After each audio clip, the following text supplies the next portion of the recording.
Chapter 338. Where is he? Where did you find him? Who's the one who rescued him? Lucien asked Count Schultz as soon as he entered the room.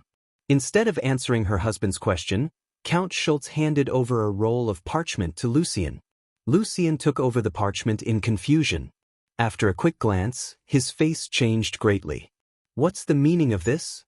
Count Schultz slowly turned around and took a sip of the coffee on the table. He said coldly, "It means what it says on the paper. I want to divorce you." Lucien clenched the divorce paper tightly in his hand. His eyes were filled with the light of brutality. Why? Count Schultz avoided Lucien's fierce gaze and said calmly, "Because I can't tolerate you going on like this. The glory of the Schultz family can't be tarnished because of you." Lucien sneered and said mockingly, "Is this my fault? Back then, it was clearly the two of us who made the decision together. Now that you want to withdraw from it, isn't it too whimsical?" Count Schultz shook his head slowly. "No, Lucien. It was you who forced me to make the decision. It was you who allowed Bishop John to be kidnapped and murdered. It was you who broke Viscount Angley's limbs and tried to imprison him in the basement. You should be the one to bear all these crimes." Lucien suddenly burst out laughing, as if he had just heard the funniest joke in the world. After a while, he slowly approached Count Schultz and said, "You want to put all these crimes on me? Hee, do you really think I'll let you do whatever you want?" Grabbing Countess Schultz's smooth chin, Lucien stared into her eyes and asked, "What happened in the past few days when I was away? Tell me." Count Schultz looked at Lucien, who was on the verge of exploding, fearlessly. Her tone was still indifferent. "Lucien, since we were once husband and wife, I'll let you live. Sign this divorce paper and run for your life." "Run for my life?" Lucien sneered again. "If I just walk away like this, wouldn't I be confirming the accusation that you framed me? At that time, I'll really be the one who murdered Bishop John and imprisoned Viscount Angley." Seeing that the other party had seen through his scheme, Count Schultz's eyes flashed with a hint of panic, but he quickly calmed down. "What else can you do? Kill me? That will only make you fall into the abyss of eternal damnation." Lucien slowly squeezed Count Schultz's chin harder. The killing intent in Lucien's eyes was not hidden at all, and he threatened Count Schultz. "You want to destroy me? Do you think I'll just surrender? Even though you're a level 6 warrior, you're still just a commoner. Who's going to believe you even if you try to defend yourself?" Count Schultz sneered. "Even though you're a level 6 warrior, you're still just a commoner. I'm a Count of the Empire, and Viscount Angley and the Archbishop of the Northern Frontier are my witnesses. Who do you think will be convicted of those crimes? So, the only way out for you now is to get out of Swan City and never come back to the Northern Frontier again." Lucien looked at the woman in front of him, who had been with him for more than 20 years, and found it hard to accept that she would betray him so easily. The look in Lucien's eyes was getting more and more dangerous, and his breathing was getting heavier and heavier. It seemed that he was going to crush Count Schultz's skull in the next second. However, facing such a real death threat, Count Schultz did not flinch at all. Instead, she stared straight at her husband, as if he was already a dead man. The two confronted each other for a long time. Finally, Lucien flinched. "Tell me, what on earth happened?" Lucien asked. Count Schultz's eyes were blurred, and he said sincerely, "I met the Lord of Light and was inspired by him. That's why I made up my mind to cut off all the sins of the past." Bullsh*T. Lucien was furious. Obviously, he did not believe this kind of Bullsh*T. You have to think clearly. I'm your biggest support. If you kick me out, you'll be at the mercy of Colin. No matter what he promised you before, how can you guarantee that he won't go back on his words? Think about the Oman family and the Dawson family. Yes, although these two families seem to have not been punished, and their titles and territories are still there, what about the previous Earl Oman and Marquis Dawson? Don't you know what happened to them? Don't be fooled by that brat Colin. He's not a kind and benevolent savior, but a vicious and merciless ambitious schemer. However, his words did not wake Countess Schultz up. She continued to stare at her husband with cold eyes and said indifferently, "You're right. Sign the divorce papers and I'll let you go. You can also take Soren with you." Hearing his son's name, Lucien could not suppress the anger in his heart again. He said fiercely, "Where's Colin? Does he not dare to come out to see me?" "Who says I don't dare to see you?" As soon as Lucien finished his words, he saw Colin in a wheelchair being pushed into the room by Archbishop Ajani. Lucien's eyes instantly turned bloodshot when he saw his enemy. Facing this ferocious tiger that seemed to want to devour him, Colin didn't seem to feel threatened at all. He even added fuel to the fire by saying, "Mr. Lucien, I advise you to surrender. Don't make any unnecessary resistance." Lucien let go of Count Schultz and turned to Colin with a bloodthirsty smile. "You really think I don't dare to kill you? Then what are you waiting for?" Colin still had a fearless look on his face. "I already warned you in the basement that you'd better kill me. Otherwise, I'll make you suffer a fate worse than death." Hearing Colin's words, Archbishop Ajani frowned, as if she was afraid that Lucien would really lose his mind. "Mr. Lucien, violence can't solve anything. If you kill Viscount Angley, you'll only make yourself the public enemy of the northern frontier and the nobles. Even if you successfully escape with your strength, you'll only be able to survive in a dark corner. Your best choice now is to give up resistance and admit your sins. Our Lord is merciful. He's willing to give everyone who sincerely confesses a chance to redeem themselves." Lucien's lips curled into a mocking smile. Just as he was about to speak again, his expression suddenly changed, because he heard hurried footsteps outside the door. Obviously, a large number of Schultz family guards had gathered here. Seeing this, Colin said again, "Give up resistance, Lucien. You're just a grade 6 warrior. Do you really think you own Swan City just because you married an earl? See, you're now the enemy of this city. Aren't you proud of your superior strength? Kill everyone here if you have the ability. I only need one person to kill you." Lucien growled, his entire body turning into a bolt of lightning. In the blink of an eye, he was in front of Colin. He grabbed Colin by the collar and lifted him up from the wheelchair. He was about to mock him when he suddenly felt a sense of danger. A silver light flashed from Colin's hand, and like a venomous snake, it pierced towards Lucien's heart. Unfortunately, Lucien realized that something was wrong at the last moment. He twisted his body forcefully, avoiding his vital organs. Asterisk. The dagger sank into his heart, but it did not pierce his heart. Lucien looked at Colin in shock. He had never imagined that Colin, whose limbs he had crushed 3 days ago, could recover in such a short time. Even the healing arts of the northern frontier's archbishop could not have such an effect. "You've been tricked, haven't you?" Colin smiled smugly. Lucien's eyes flashed fiercely. With a roar, he punched out with his right hand. Bang! Colin flew out like a rag doll, blood spurting out of his mouth uncontrollably. At this time, the guards also rushed in, their swords pointed at the former owner of the castle. Lucien did not have time to check whether Colin was dead or not. He immediately ran to the window and jumped out. "Quick! Don't let him get away!" Count Schultz ordered loudly. "He can't get away." Colin stood up shakily. His chest was obviously dented, but such a terrible injury did not seem to have any effect on him. Wiping the blood from the corner of his mouth, Colin also jumped out of the window. The guards also rushed out of the room. Akane didn't chase after him. Instead, she looked at Count Schultz with an inquisitive gaze. After a while, she smiled. And said, "Your Excellency, your performance today really amazed me."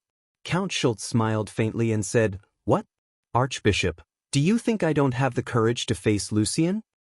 "No, I just think that not all women are like you, who can decisively cut off the relationship with her husband for the sake of justice. Under the guidance of my lord, I have nothing to fear." Akane looked at Count Schultz's pious face and could not help but wonder what kind of promise Colin had made to Countess Schultz that made her betray Lucien. Even in the face of death, the Countess still dared to cut off the relationship with Lucien? What kind of secret was hidden in this? Chapter 339. In this season, the weather in the northern frontier was changeable. During the day, the sun was scorching hot, but at night, it was drizzling. Lightning flashed in the sky, and thunder rolled between the clouds. It seemed that the real storm was yet to come. A bolt of lightning flashed across the sky, illuminating the wilderness and Lucien, who was running for his life. This peak warrior was in a sorry state. His hair was disheveled, his clothes were disheveled, and there was a dagger in his chest. Fresh blood stained his body, but he did not know how much of it was his own, and how much belonged to someone else. Although he had escaped Swan City, Lucien knew that he was not out of danger yet. He could vaguely feel that someone was staring at him. However, when he looked around, he couldn't find the source of this gaze. The rain was getting heavier, and Lucien could feel his strength draining away along with the wound on his chest. He was like a wounded beast, running for his life under the watchful eyes of a hunter. Hunters were very patient. They hid in the dark, waiting for the beast to weaken before striking the fatal blow. I can't just sit here and wait for my death. Lucien made up his mind. He dismounted from his horse and stabbed the horses but with his sword. Under the pain, the warhorse galloped even faster. Lucien hid in the bushes beside the road, holding his breath and waiting for the pursuers behind him. He was ready to fight back. Time passed little by little, but the expected pursuers still did not appear. Silver snakes danced in the sky, and a downpour followed. Even with Lucien's temperament as a peak warrior, he could not help but doubt his judgment. Could it be that there were no pursuers? Colin and Count Schultz let him go just like that? If that was the case, Lucien's eyes flashed with anger. He would not rest until he had his revenge. Just as Lucien was about to give up on the ambush and turn to leave, a ray of light seemed to appear in the darkness. "Who's there?" Lucien stopped and asked in a low voice. Darkness shrouded the land. Apart from the wind and rain, there was only silence. But not long after, the mud on the ground suddenly trembled slightly, and even the pebbles in the mud jumped up. A thunderous sound rang out in the distance, and in the blink of an eye, it became deafening, as if thousands of soldiers and horses had come out of the storm. This kind of aura seemed to have overshadowed the divine might of lightning. Lucien narrowed his eyes and looked at the group of cavalrymen who suddenly appeared not far away like a demon god. The 200 or so cavalrymen created a long tunnel in the dense rainwater. With the momentum of tearing the rain apart, the cavalry rushed toward Lucien. Lucien stood still, facing the cavalry squad that was charging at him as if the sky was falling and the earth was cracking. His face was still calm. Instead, he gripped the broadsword in his hand with both hands and waited for the incoming attack. Clang. However, when the cavalry was 500 steps away from Lucien, they suddenly dispersed. Just as Lucien was puzzled, hundreds of arrows twisted in the rain like poisonous snakes, broke through the rain, and flew directly toward him. Facing the threat of the arrow rain, Lucien's eyes focused. The broadsword in his hand flashed, and the shadow of the sword opened up in front of him like a shield. After a series of clanging sounds, this round of arrow rain was all blocked. Before Lucien could catch his breath, 3 armored cavalrymen rushed toward him like tanks. Pucci! With a slash of the sword, the fierce sword light suddenly exploded. Broken limbs, blood, and internal organs flew everywhere in the rain. This slash seemed to have changed the color of heaven and earth. Lucien was like a demon god who had come to destroy the world, destroying everything. However, his arrogant attitude did not last long, and he felt pain in his ankle. Looking down, Lucien realized that one of the 3 cavalrymen was still alive. But this person's body had been cut in 2, and he was still able to swing the sword in his hand and stab Lucien's ankle. Bam! Lucien kicked out and the man's head exploded. Buzz, buzz, buzz. At this moment, another rain of arrows swept toward him. Lucien swung his sword again to block. After the rain of arrows, another 3 armored cavalrymen charged at him. Lucien realized that the enemy wanted to use this method to exhaust his strength. However, he did not have a good way to break it, because he had found that although the number of cavalrymen besieging him was not large, they were all professionals. Lucien guessed that these people should be the Angeli family's men of sacrifice, but he did not expect that such a family that had just risen for less than 2 years would have so many professionals. Moreover, he also found that these cavalrymen were really fearless of death. Some of them were seriously injured and even cut in 2, but they still wanted to finish off Lucien. This kind of desperation made even Lucien feel a chill down his spine. After several rounds of arrows and the desperate charge of the cavalrymen, Lucien's strength was falling short of his desire, and several wounds had appeared on his body. A grade 6 warrior was not a god.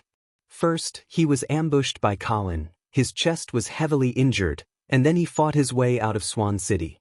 Now, under the repeated attacks of this group of fearless cavalrymen, he was at the end of his rope. Viscount Angley! Lucien finally could not help but shout, "There is no unresolvable hatred between us. Why do you have to threaten me with death?" Unfortunately, the only response he received was another round of arrows. Then, a huge armored man holding a huge shield and a spear charged at Lucien like a violent bear.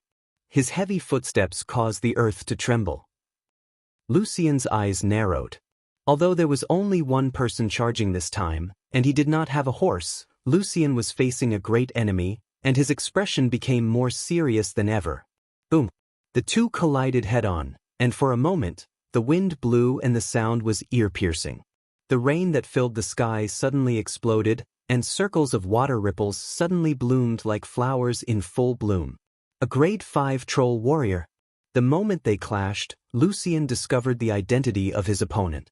Before he could figure out how Colin had sent a high-level troll warrior to kill him, there was a sudden commotion in the bushes.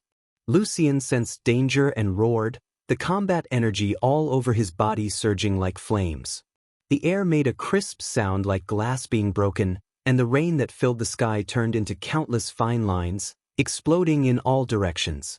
At this moment, a short armored man hiding in the bushes burst out, and the rain that filled the sky was like fine needles, instantly piercing his armor into a sieve. However, the armored man did not seem to feel anything, and continued to swing the huge hammer in his hand, smashing it at Lucien. Boom! Under the hammer, the ground splashed like water. Lucien spat out blood, and his sword-wielding hands could not help but tremble. A grade 5 dwarf warrior. Lucien was convinced that this was not a power that the Angeli family could have. Only the House of St. Hilda, the master of the northern frontier, could have such strength. So Lucien shouted again, "I surrender. Honorable master of the northern frontier, as long as you are willing to give me a way out, I am willing to swear allegiance to you." Swish, swish. A dense rain of arrows interrupted Lucien's pleas for mercy. What chilled him even more was that the rain of arrows also covered the two armored men, one big and one small, as if these enemies did not care about the lives of their companions at all. And the two armored men did not seem to care about their own lives either. They ignored the rain of arrows and rushed at Lucien again. "Are you crazy?" Lucien's face turned green. In his life, he had experienced countless battles, big and small, and faced countless cruel and cunning enemies, but he had never seen such a strange way of fighting. The enemies in front of him seemed to be emotionless, painless, and unconscious killing machines. They were not afraid of death at all, and they only wanted to achieve one goal at all costs: kill Lucien. Chapter 340. Boom! A bolt of lightning streaked across the sky, tearing a gap in the darkness that shrouded the earth. Under the lightning, Lucien's veins bulged all over his body. He held his broadsword firmly in front of him and arched his body to withstand the tremendous strength of the two armored men. The three of them were full of arrows, like 3 hedgehogs. Lucien's face was frighteningly pale. However, what made him even more desperate was that the two armored men opposite him were not weakened at all. It was as if the arrows in their bodies did not exist at all. The surging power kept hitting Lucien like a waterfall, pushing him back constantly. 2 deep gullies were plowed in the ground under his feet. Seeing that the cavalry patrolling around had drawn their bows again, ready for the next round of shooting, Lucien let out a roar like a trapped beast. With him as the center, a round of purple-black oval air waves suddenly bloomed. Boom! The two armored men were instantly sent flying. However, Lucien was not in a good state either. Streams of blood slowly flowed out of his eyes, mouth, nose, and ears. Haha! Laughter came out of Lucien's mouth. This peak warrior seemed to have foreseen his fate. But just like all dying beasts would fight back desperately, Lucien was also prepared for the worst. The warrior, who was covered in blood, let out a desperate and crazy roar. In that case, let's die together. Whoosh, whoosh, whoosh. A new round of arrow rain came as expected, but this time, Lucien did not dodge at all. Countless shock waves exploded in the air in an instant, squeezing and shaking each other and spreading out in all directions. The rain of arrows hit the circle of waves that seemed to be solid and suddenly exploded into powder. Lucien had already rushed to the two armored men, laughing wildly. The broadsword in his hand was wrapped in purple-black flames as he slashed forward.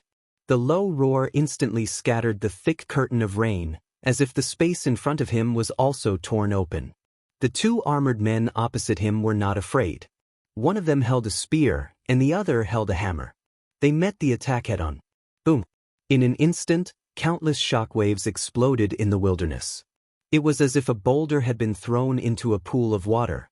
The ripples in the air had turned into waves. In an instant, more than half of the cavalry who were patrolling around the area were knocked off their horses. Haha! While laughing wildly, Lucien suddenly let go of the broadsword in his hand. Taking advantage of the fact that the two armored men had not yet recovered from the stiff state caused by the previous blow, Lucien's body moved like a nimble fish to their side. Clang, clang. Lucien's fingers were like hooks, grabbing one of the arms of the two armored men tightly. He used so much strength that the armor was deformed. Taking advantage of the forward momentum, the madness on Lucien's face became more and more intense as he roared. Crack! Both arms were cut off by Lucien. Blood sprayed all over Lucien's body. At this time, he seemed to have completely fallen into madness. His whole body was bathed in blood, and he roared at the sky like a demon crawling out of hell. Lucien immediately turned back and roared, "Die, all of you!" Who at this moment, a whistling sound suddenly came from the sky. A silver light with the power of wind and thunder descended from the sky. However, Lucien seemed to have expected the enemy above him. He stopped abruptly, turned around, and laughed wildly at Colin, who was descending from the sky. "You're finally here." Before his voice died away, one of his arms grabbed Colin's long sword like a dragon coming out of the sea. Blood splattered everywhere. The fingers of Lucien's right hand were almost cut off, but he did not even blink. His other hand reached out again and grabbed Colin's ankle. Colin was shocked. His huge bat wings rolled up turbulent air waves, and he tried to rise into the sky again. However, Lucien's feet seemed to be rooted to the ground. No matter how hard Colin struggled, he still did not move. "You, who are you?" A trace of doubt flashed in Lucien's eyes. Then he remembered a rumor he had heard. "Are you the Winged Knight?" Colin did not respond. Seeing that his opponent's face was shrouded in a cloud of blood, Lucien's curiosity grew. He laughed and roared, "Let me see your true face." Before he could finish his sentence, a wave of air suddenly erupted from beneath his feet, and the ground caved in from the pressure. Borrowing the force of the recoil, he leaped into the air and wrapped himself around Colin, who was in midair. Colin flapped his bat wings and made a sharp turn in the air. Unfortunately, he could not get rid of Lucien. He only made him lose his balance temporarily. Taking advantage of this rare opportunity, Colin let go of the long sword in his hand and took out the golden dagger that symbolized the authority of the guardian of the northern frontier. He stabbed at Lucien's chest. The dagger pierced into Lucien's chest, but he did not make any movement to block it. However, there was still a maniacal smile on his face. He roared, "Let's die together." Bang! One of Lucien's hands also pierced into Colin's chest as fast as lightning, grabbing the heart that was still beating. Colin cried out in pain. It was as if he had been infected by the other party's madness. His entire aura became extremely tragic. "As I said, if you can't kill me," Colin laughed wildly, "I'll make you wish you were dead." Before his voice died away, Colin opened his bloody mouth. His two fangs were shining coldly and pierced into Lucien's neck. The enormous bat wings quickly closed and embraced the two of them. "It's really you?" Lucien judged Colin's identity from his words. Before he could figure out how Colin grew a pair of wings, he found that all the blood in his body was crazily flowing into Colin's mouth. It was not only his blood that was flowing away rapidly, but also his strength, temperature, and even consciousness. "Let's die together." Before the darkness enveloped him, Lucien's hands tightened. Bang! Colin's heart was crushed instantly. Boom! Thunder rolled across the sky, but the wilderness suddenly quieted down. The group of blood thralls formed a large circle. In the center of the circle was Colin and Lucien, who were in strange positions. The torrential rain poured down, but it could not wash away the smell of blood that permeated the air. After a long time, Colin stood up from Lucien's body. Then, Lucien also got up from the ground and half knelt in front of Colin.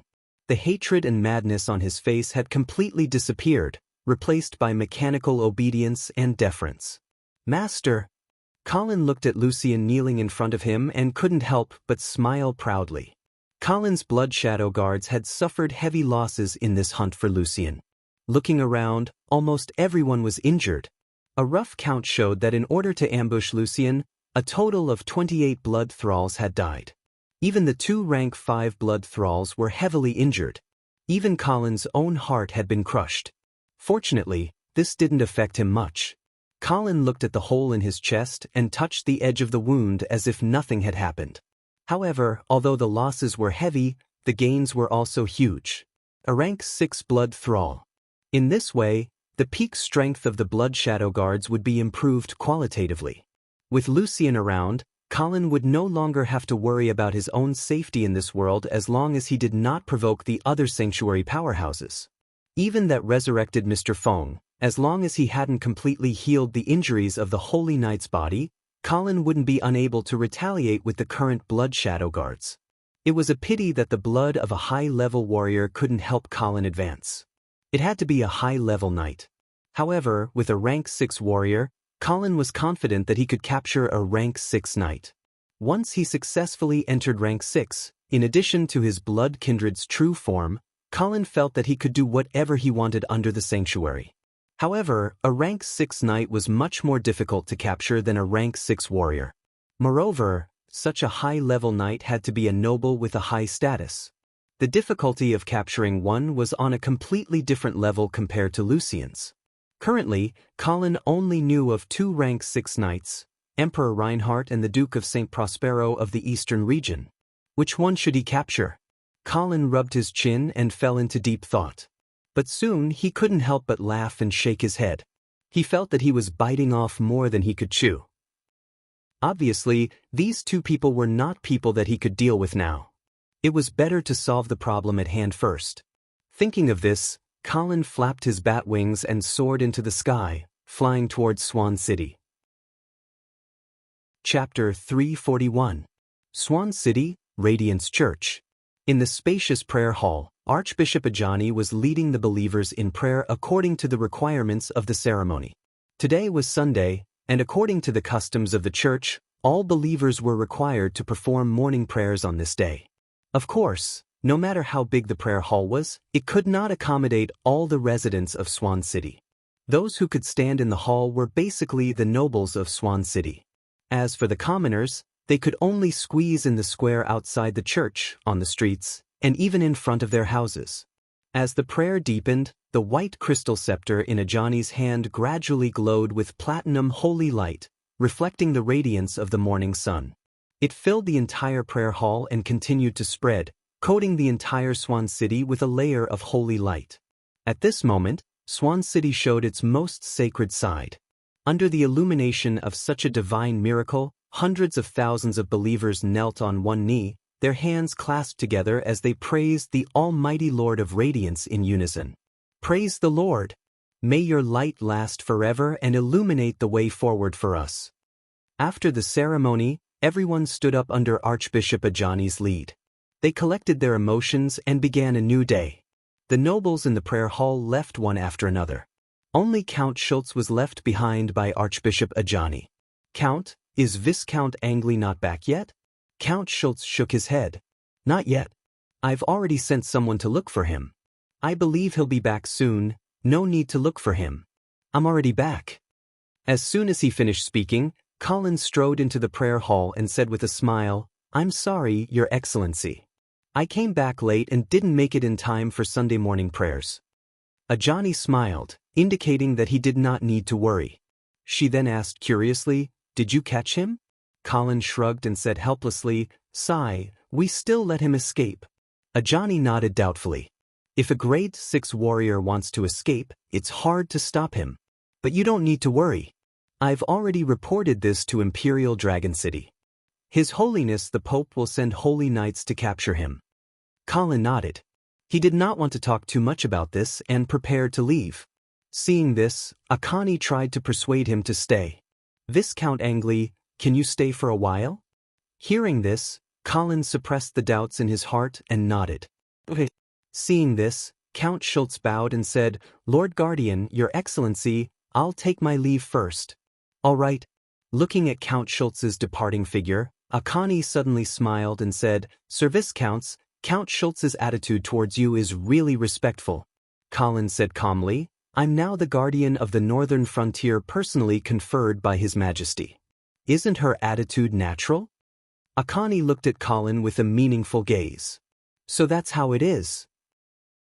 "I thought it was because of the bloody cavalry 50 kilometers north of Swan City."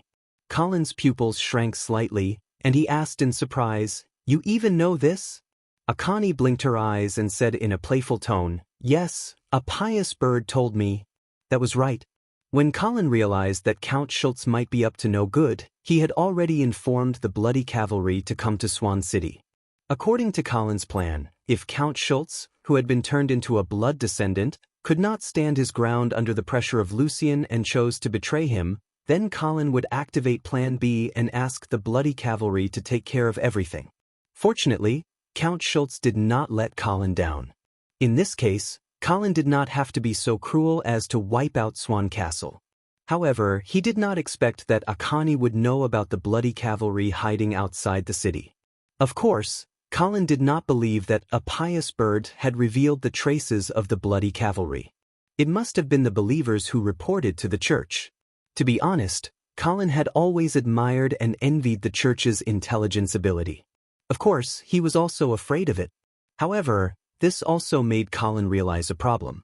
Did Count Schultz also know the whereabouts of the bloody cavalry in advance? If she also knew, the reason why she did not betray Colin was because she was a blood descendant, or because she knew that the bloody cavalry was nearby. Once she betrayed Colin, what awaited the Schultz family would only be destruction. When Colin was lost in his thoughts, Akani's voice sounded again, "Your Excellency, what are you thinking about?" "Nothing." Colin answered casually and then asked, "You asked me to stay just now. Is there anything I can help you with? Please follow me." Akani smiled mysteriously and walked past Colin, heading straight outside. Colin was curious and followed her step by step. The two walked out of the prayer hall and went down the spiral stairs. Finally, they came to a dim corridor. On both sides of the corridor, there were fully armored guards every few steps. When they saw Akani, they all bowed their heads to greet her. After walking for about half an hour, a steel gate appeared in front of them. The guard in front of the gate saluted to Akani, and then pushed the gate open. "Viscount Angli, please." Akani made a gesture to let Colin go first. Colin smiled and strode forward. The space inside the gate was more spacious than Colin had imagined, but it was a bit too empty. Except for the statue of the God of Light in the center and the small pool in front of the statue, there was nothing else.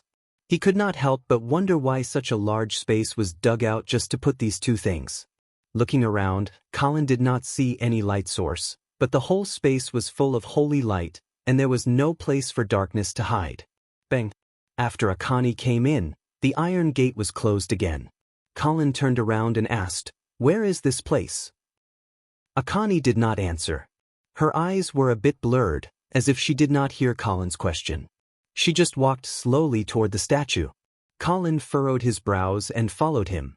Before the statue of the God of Light, Akani devoutly prostrated herself on the ground and silently prayed. Colin had no choice but to kneel on one knee before the statue, but he could not help but look at the pool in front of the statue from the corner of his eye. The pool was not big, about 3 meters in diameter, and the water inside was very shallow. But he was surprised to find that the water in the pool was not ordinary water, but more like holy water. Gulp! Colin could not help but swallow his saliva. After a while, Akani ended her prayer and stood up again. Colin immediately asked, Is this holy water? Akani stared at the faceless statue of the god of light, and without turning her head, she said, "No." Colin was a little disappointed and asked again, "Then what is this?" Ajani finally turned around.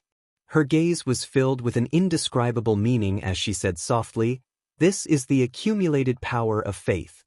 Power of faith? This was the first time Colin had learned that faith could be materialized. The gods use their mighty powers to protect humans, and humans use their faith to serve the gods. When everyone prays to the god, they will produce the power of faith, and this power of faith will be collected by the radiance churches of the various dioceses, gathering in a space similar to the one we are in. Colin rubbed his chin, staring at the swaying surface of the pool, and asked, "Then what is the use of this power of faith?" Akani shook her head and said, "The cultivation of priests requires the power of faith, but we only need a very small portion of it. Most of the power of faith is needed by the god." Colin nodded thoughtfully and asked again, "This should be a secret of the church. Why are you telling me this?" Akani did not answer this question, but said to herself, "Do you know? The power of faith gathers in this space, liquefies in the holy pool, and is then absorbed by the god through the statue." So, Colin was a little confused. Akani pointed to the pool in front of her and asked in a low voice, "Look, the water in this pool, has it been absorbed?" Colin narrowed his eyes and looked for a long time, and found that the water in the pool did not decrease, but instead kept increasing. Because it was Sunday, and Archbishop Akani had just personally led the morning prayers, the power of faith surged in and quickly filled the pool, and then, it overflowed. What will happen if it overflows? The liquefied power of faith will disappear after leaving the holy pool. Sure enough, Colin saw that the water disappeared after overflowing. This time, he also realized that something was wrong. Since the god of light needed the power of faith, why would he let it overflow without collecting it? Is there a problem with this statue? Colin guessed. Akani shook her head and said in a low voice, "The holy pools under all the radiance churches in the northern frontier are like this. Even the holy pool under the Holy Light Church in Imperial Dragon City is the same. The power of faith is not collected, but overflows the holy pool and is wasted." Colin narrowed his eyes and asked with a serious expression, "I still want to know, why are you showing me this?" If the things that Akani had exposed to Colin were to be leaked, it would definitely cause a crisis of faith. The god of light had stopped receiving offerings from humans. What did this mean? Akani still did not answer this question, but asked in return, "Do you know why the Dark Emperor was killed 300 years ago?" Colin's heart skipped a beat, and he said, "Could it be that he discovered this secret?" "Yes." Ajani nodded. However, what truly sounded the Dark Emperor's death knell was something he once said. What did he say? He said, the expression on Akani's face suddenly became extremely complicated. "The god is dead." Chapter 342. The god is dead? Colin's eyes widened, and his heart was in turmoil. He knew what this meant in this extraordinary world, and finally understood why the Dark Emperor had to die. Even after his death, all records of him were deliberately destroyed. It was as if someone was desperately trying to completely erase his existence from history. It turned out that it was because of such a rebellious statement. If the Church allowed the Dark Emperor's words to spread widely in the Empire of Light, it would be a huge blow to the belief system of humans. So, the judge, Duke Saint Theon, appeared. Colin's right hand could not help but touch the blade of judgment at his waist, and his heart was filled with mixed feelings. The history that had puzzled him back then had finally been unveiled. Then, is the god of light really dead? Colin could not help but ask. Ajani shook her head and said, "I don't know. No one knows." What she said was true. How could mortals guess the life and death of a god? It was just that the god of light did not collect the power of faith. This did not mean that the god of light was really dead. Maybe he did not need the power of faith anymore. Of course, this guess was more likely to cause panic. The god of light's protection of humans was actually exchanged by humans using the power of faith to serve him. If he did not need the power of faith, did that mean that he did not need humans anymore, and did not protect them anymore? No matter what, Once the believers knew the secret below the church, the foundation of the Church of Light's existence would be shaky. There should be many people who know this secret, right? Colin asked again. Yes. High-ranking priests who are bishops and above all know this secret. In addition, the core members of the 5 Paladin families also know. The Paladin families know this secret because of the Dark Emperor, right? Yes. Ajani nodded. And the reason why he was killed was because he gathered the 5 dukes to make this secret public. Colin sighed and felt that the Dark Emperor's death was not unjust. This kind of action was not only destroying the foundation of the church, but also harming the fundamental interests of the nobles. It must be known that the Radiance Church and the nobles of the Empire were interdependent. Although they were currently fighting fiercely for power, both sides had a tacit understanding to control the intensity of the struggle within a certain range. They wouldn't really go to the point of no return. After all, if the church really collapsed, who would baptize the nobles? Without receiving baptism, how could a knight be born? Without knights, what right did the nobles have to rule the empire? How could they fight against the alien races that were eyeing them covetously from all directions? Therefore, even if the nobles knew about this secret, they would never reveal it to the public. Therefore, even if the royal family had already fallen out with the church, they would never use such a method that would hurt both sides. Other than the Dark Emperor who had no idea what he was thinking. So, you're telling me this secret now because I've become a core member of the House of St. Hilda in your eyes? Ajani nodded, confirming Colin's judgment. The core members of the 5 great Paladin clans all know of this secret. I will also inform Lord Dukes of the North. However, she immediately changed the topic and said, however, there's another reason why I'm telling you this secret. Colin's eyes narrowed. He knew that this should be the true reason why Ajani had asked him to come here. What's the reason? Ajani's eyes wandered, her whole body exuding a holy radiance. However, the words she said were blasphemous. I want to reveal this secret to the public. What? Colin thought that he had heard wrongly and looked at Ajani in astonishment. Ajani's eyes were firm as she repeated her words. Are you crazy? Colin could not help but exclaim. Of course, Colin's shock was not due to his devout faith and reverence towards the God of Light, but because he could not understand Ajani's motive. As the Archbishop of the Northern Frontier, the Church of Light was Ajani's foundation. Revealing this secret to the public would lead to a crisis of faith. What good would it do her? Not to mention that doing so would definitely lead to a fatal disaster. The last person who wanted to do this was the Emperor of the Empire, but he still ended up in a miserable state. Did Ajani think that she would be spared? If she dared to do so, she would definitely become the enemy of the entire Empire of Light. Whether it was the church or the nobles, they would all want to kill her at all costs. Why do you want to do this? Colin asked in a low voice. Because the believers of our Lord have the right to know this truth, Ajani said calmly, giving a reason that Colin did not know how to evaluate. Seeing Colin's doubtful face, Ajani's expression did not change as she explained. No matter the reason why our Lord no longer collects the power of faith, the church and the nobles have no right to hide this truth. However, faith should not be built on deception.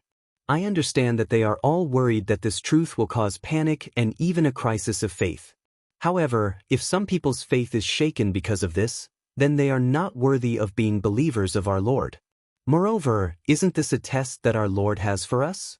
If this is really the case, then our current response will most likely disappoint him greatly. Hearing Ajani's righteous explanation, Colin did not know what to say for a moment. He did not know if this Archbishop of the Northern Frontier was truly so devout that she could not tolerate her faith being blasphemed, or if she was just looking for a high-sounding excuse to conceal her true ulterior motives. Colin narrowed his eyes, and his tone became somewhat cold. Then, Your Eminence, why do you think that I will support your idea? As a believer of our Lord, a knight of the Northern Frontier, and a viscount of the Empire, I should stop you from doing such a foolish thing, right? Because I believe in the guidance of the Holy Light. Ajani stared into Colin's eyes and gave him an answer that left him speechless. The guidance of the Holy Light? Yes, your affinity with the Holy Light is something I have never seen before. I believe that this is the guidance of our Lord. A devout knight like you will definitely not tolerate the church continuing to deceive our Lord's believers." Colin fell silent. He remembered that Ajani had indeed said such words back in Cold Winter City. Furthermore, Pope Gregory had also said similar words to Colin back in Imperial Dragon City. Could it be that he was really the chosen one? Of course, such an illusory thing was obviously unable to convince Colin. Sometimes, a white lie is more precious than the cruel truth. Colin said expressionlessly. He did not want to become an ally of this crazy Archbishop of the Northern Frontier. In Colin's opinion, what she wanted to do was practically courting death. Good intentions? A cold smile appeared on Ajani's pretty face. So, tampering with the Duke's baptism ceremony was also out of good intentions? Colin's pupils shrank, but he was not too surprised. Ajani had said that she had met Vera on the way to Swan City. With her insight as an archbishop, it was not surprising that she could see that the Pope had tampered with Vera's baptism. Ajani saw the change in Colin's expression and was delighted. She hurriedly continued to agitate him. Actually, the upper echelons of the church have long been corrupted. They have long forgotten their original intentions and mission. Although many people are desperately trying to slander the Dark Emperor and find ways to erase his traces, in reality, they have already been influenced by his arrogant words. They vaguely feel that the God of Light is really no longer around, or at least has cut off all contact with this world. When there are no longer any scrutinizing eyes above their heads, they have also begun to become unscrupulous. The original pure faith has long been corrupted and tarnished. Fighting for power and profit has become their only goal and pursuit. They keep saying that it is for the God of Light, but in reality, it is only for their own interests and status. Viscount Angley, do you think that such a church is really suitable to continue to dominate the spiritual world of mankind? Colin stared into Ajani's eyes. For some reason, he suddenly thought of another woman, Queen Medela. Chapter 343. Colin Lynn suddenly thought of something. Could this Archbishop Ajani be related to the royal family? Thus, he seemingly inadvertently raised his hands to his chest, palms facing inwards, his fingers intertwined, forming a lotus-like handprint. Then he carefully observed Ajani's reaction. However, Colin was disappointed. After seeing this handprint, Ajani only looked puzzled and did not show any other expression. This handprint was shown to Colin by Queen Medela after her alliance with him. She even said that anyone who saw this handprint could be trusted. But obviously, Ajani was not an ally of the royal family. Colin immediately withdrew his handprint and crossed his arms in front of his chest. He smiled and said, "I think you should go to the royal family. They are more interested in the Pope's dark secrets." Ajani shook her head and said, "Sir Viscounts, you are wrong. The royal family is well aware of the church's depravity and is also willing to fight against the church. However, they will never agree to this truth being made public. If I go to them, I will only end up like the Dark Emperor." "Sorry, Archbishop, I do not want to end up like the Dark Emperor." Colin shrugged and rejected, "With just the two of us, even if this truth is made public, we will not be able to escape the pursuit of the church and the Holy Knight family. We will also be slandered as lunatics and blasphemers. No one will believe our words. Sir Viscounts, I am not a stupid person. Before I have enough power, of course I will not make this truth public. The reason why I chose you as my partner is because you are not a member of the Holy Knight family, but you have the potential to dominate a territory. Sir Archbishop, you think too highly of me." Colin's expression was still indifferent. Ajani's eyes flashed with an inexplicable brilliance, and her tone carried a hint of bewitchment. "You are now the guardian of the northern frontier, and I know that the half-elven kingdom is also under your control. In the future, even if you lead your troops to the east and defeat the Pegasus army, it is not impossible for you to enter the White Dew City. However, have you thought of a problem? Even if one day you really conquer the eastern region, can the Angeli family become a duke?" Colin's heart skipped a beat. He seemed to understand what Akani wanted to say. "Your Excellency Viscounts, the position of Duke has never been granted to anyone who isn't a holy knight. no matter what kind of dazzling achievements he had made in the past.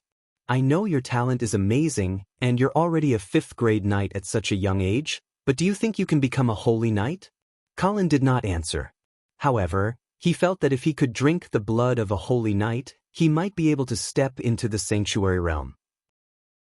It's not that I want to put you down, but in the Empire's 1,000+ years of history, there has never been anyone who isn't from a holy knight family who has stepped foot into the Saint Domain. I don't know what kind of secrets there are. However, I feel that no matter how talented you are, I'm afraid you won't be able to break through this shackle. So, even if you become a 6th grade knight, what's the difference between you and the 6th grade warrior Lucian? He's attached to Count Schultz, and you can't leave the house of St. Hilda either. Even if you conquer the Eastern region one day, the Angeli family will never become the lord of the Eastern region. Colin narrowed his eyes and asked in a deep voice, "What are you trying to say?" Akani walked a few steps closer and stared into Colin's eyes. She said seriously, "You've been asking me why I chose you as my partner, haven't you? This is the real reason. Because you're not from a holy knight family. The only people who don't want to see this belief system, which is based on deception, collapse is actually the church and the holy knight family.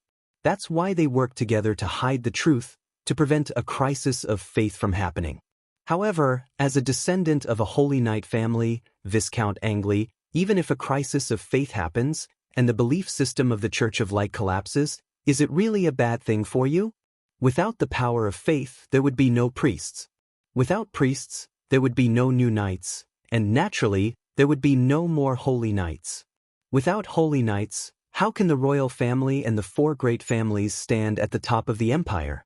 Why can't the Angeli family become a duke? Akani suddenly stopped talking, but Colin completely understood what she meant. At the same time, he saw the true face hidden under Akani's pious appearance. That face was filled with something called ambition. Moreover, he was also frightened by Akani's madness. This woman looked holy, quiet, and compassionate, but in reality, she was a crazy ambitious woman who wanted nothing more than to throw the world into chaos. Seeing Colin's silence, Akani thought he was moved, but still couldn't make up his mind. She opened her mouth again to tempt him. "Your Excellency Viscounts, now that the royal family and the church are at war, it's our best chance. During this trip to Imperial Dragon City, I'm sure Emperor Reinhardt must have encouraged you to march into the eastern region? To tell you the truth, His Holiness the Pope has told me many times to stop the army of the North from successfully taking down White Dew City. However, if you cooperate with me, I can help you block all the pressure from the church and promise you a stable rear. This way, you can also march into the eastern region without any distractions. As long as we conquer the eastern region, we will have 2 territories in our hands and have the capital to not fear the church and the royal family." Colin sneered and said, "Your Excellency Archbishop, have you forgotten that the Empire still has 2 holy knights?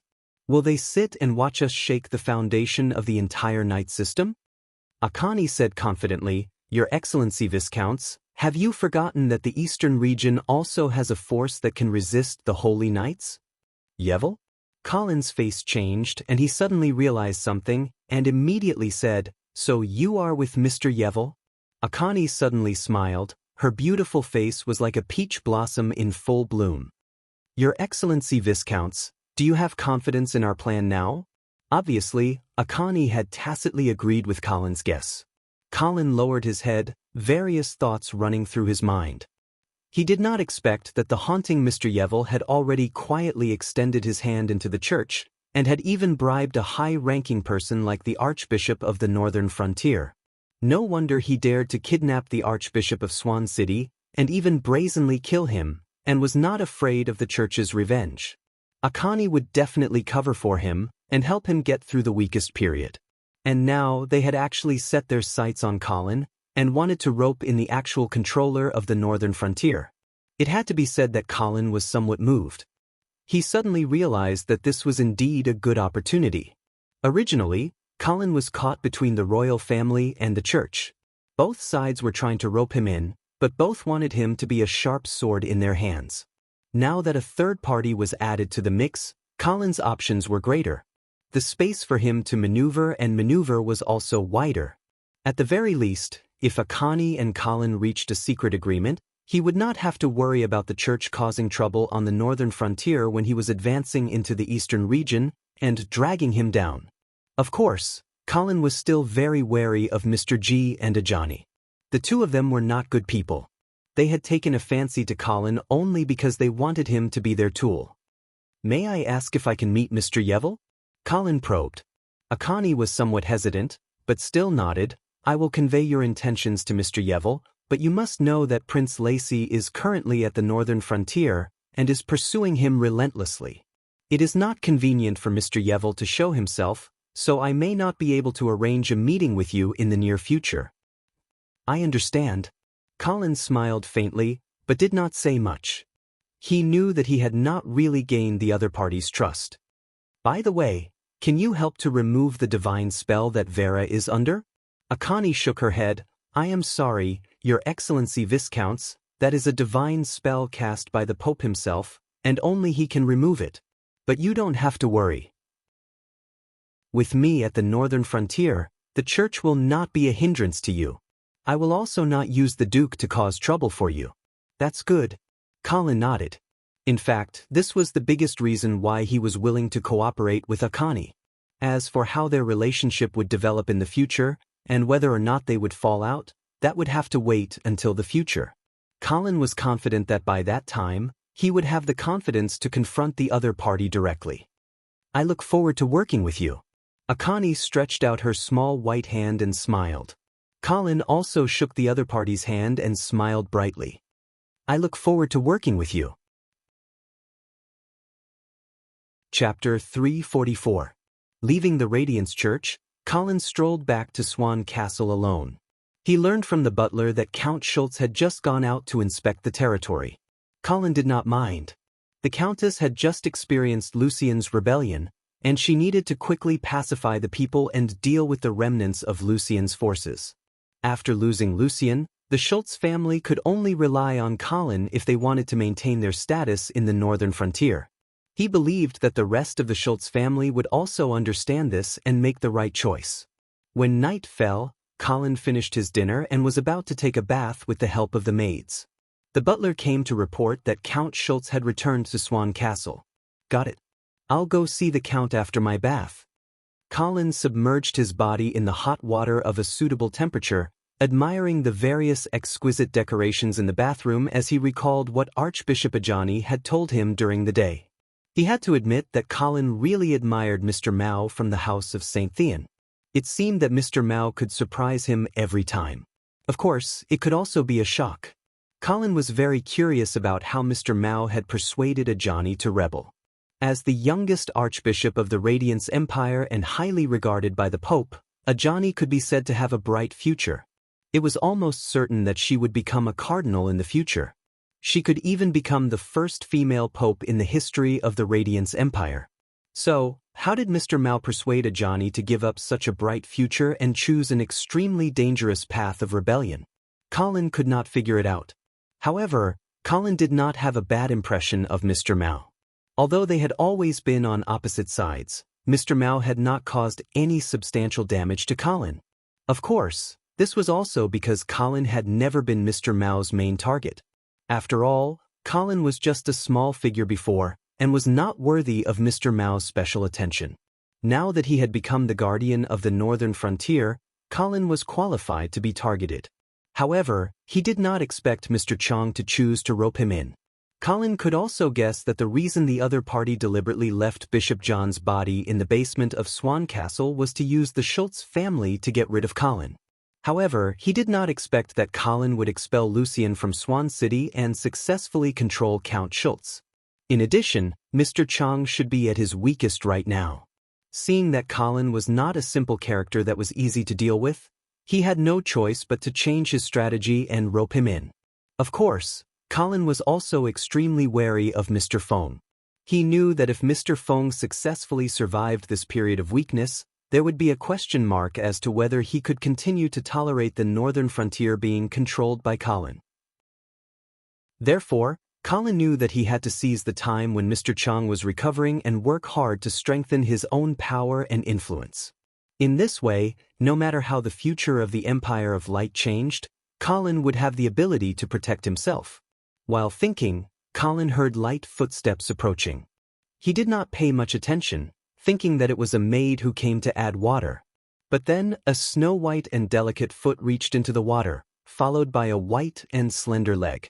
Under Colin's surprised gaze, the naked Count Schultz had already sat down beside him. The Countess's body was impeccable. Her soft skin had a pearl-like luster, and above her plump buttocks was a slender waist. Further up, there were two bright red dots that made Colin's blood boil. "Master, let me serve you in the bath," Count Schultz whispered in Colin's ear, with a seductive smile on his face. Colin was intoxicated by the fragrant scent, and his slightly stiff body gradually relaxed. Waves suddenly appeared on the originally calm water surface.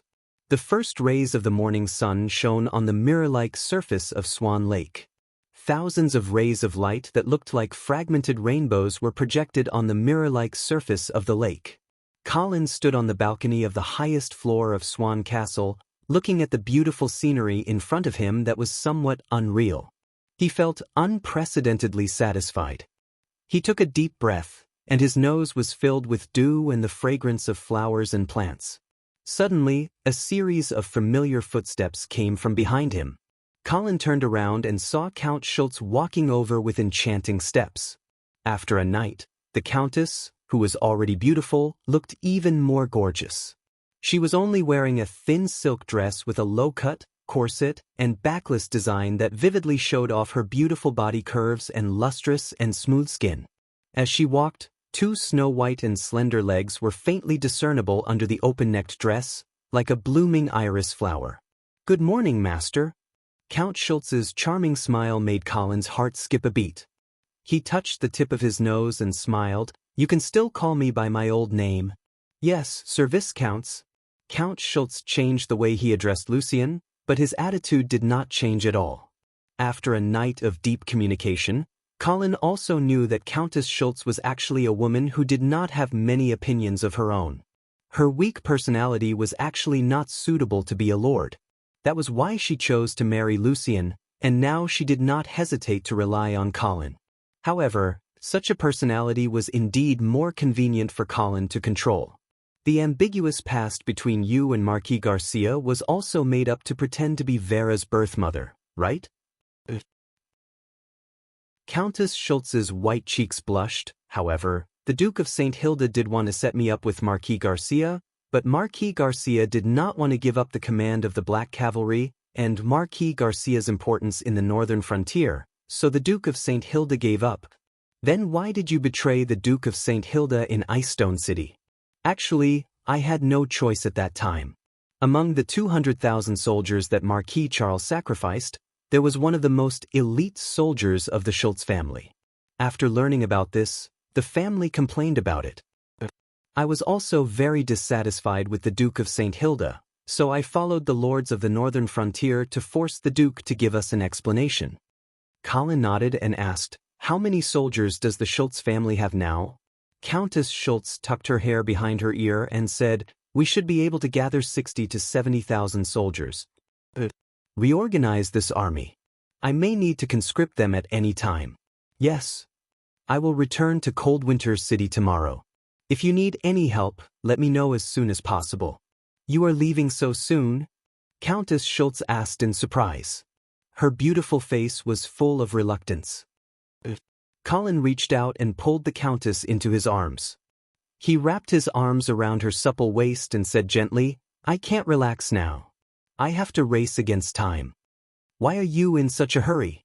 Colin smelled the fragrance of Countess Schultz's hair and said vaguely, "I have a feeling that there will be a great change in the Empire. Therefore, I have to prepare in advance." "Great change?" Countess Schultz's voice tightened. "You don't have to panic. Just do as I say." "Yes. Also, you have to be careful of Archbishop Ajani. Don't believe her words so easily. Also, if that Duke of St. Hilden appears in Swan City again, send me a message immediately." "Okay." After giving these instructions, Colin reached out and grabbed Countess Schultz's smooth chin. He lowered his head and kissed her. Since they were about to leave, they had to bid farewell properly. Chapter 345. It was dawn. The rising sun shone gently through the dense clouds, and the mist surging like waves shrouded the mountains and the wilderness.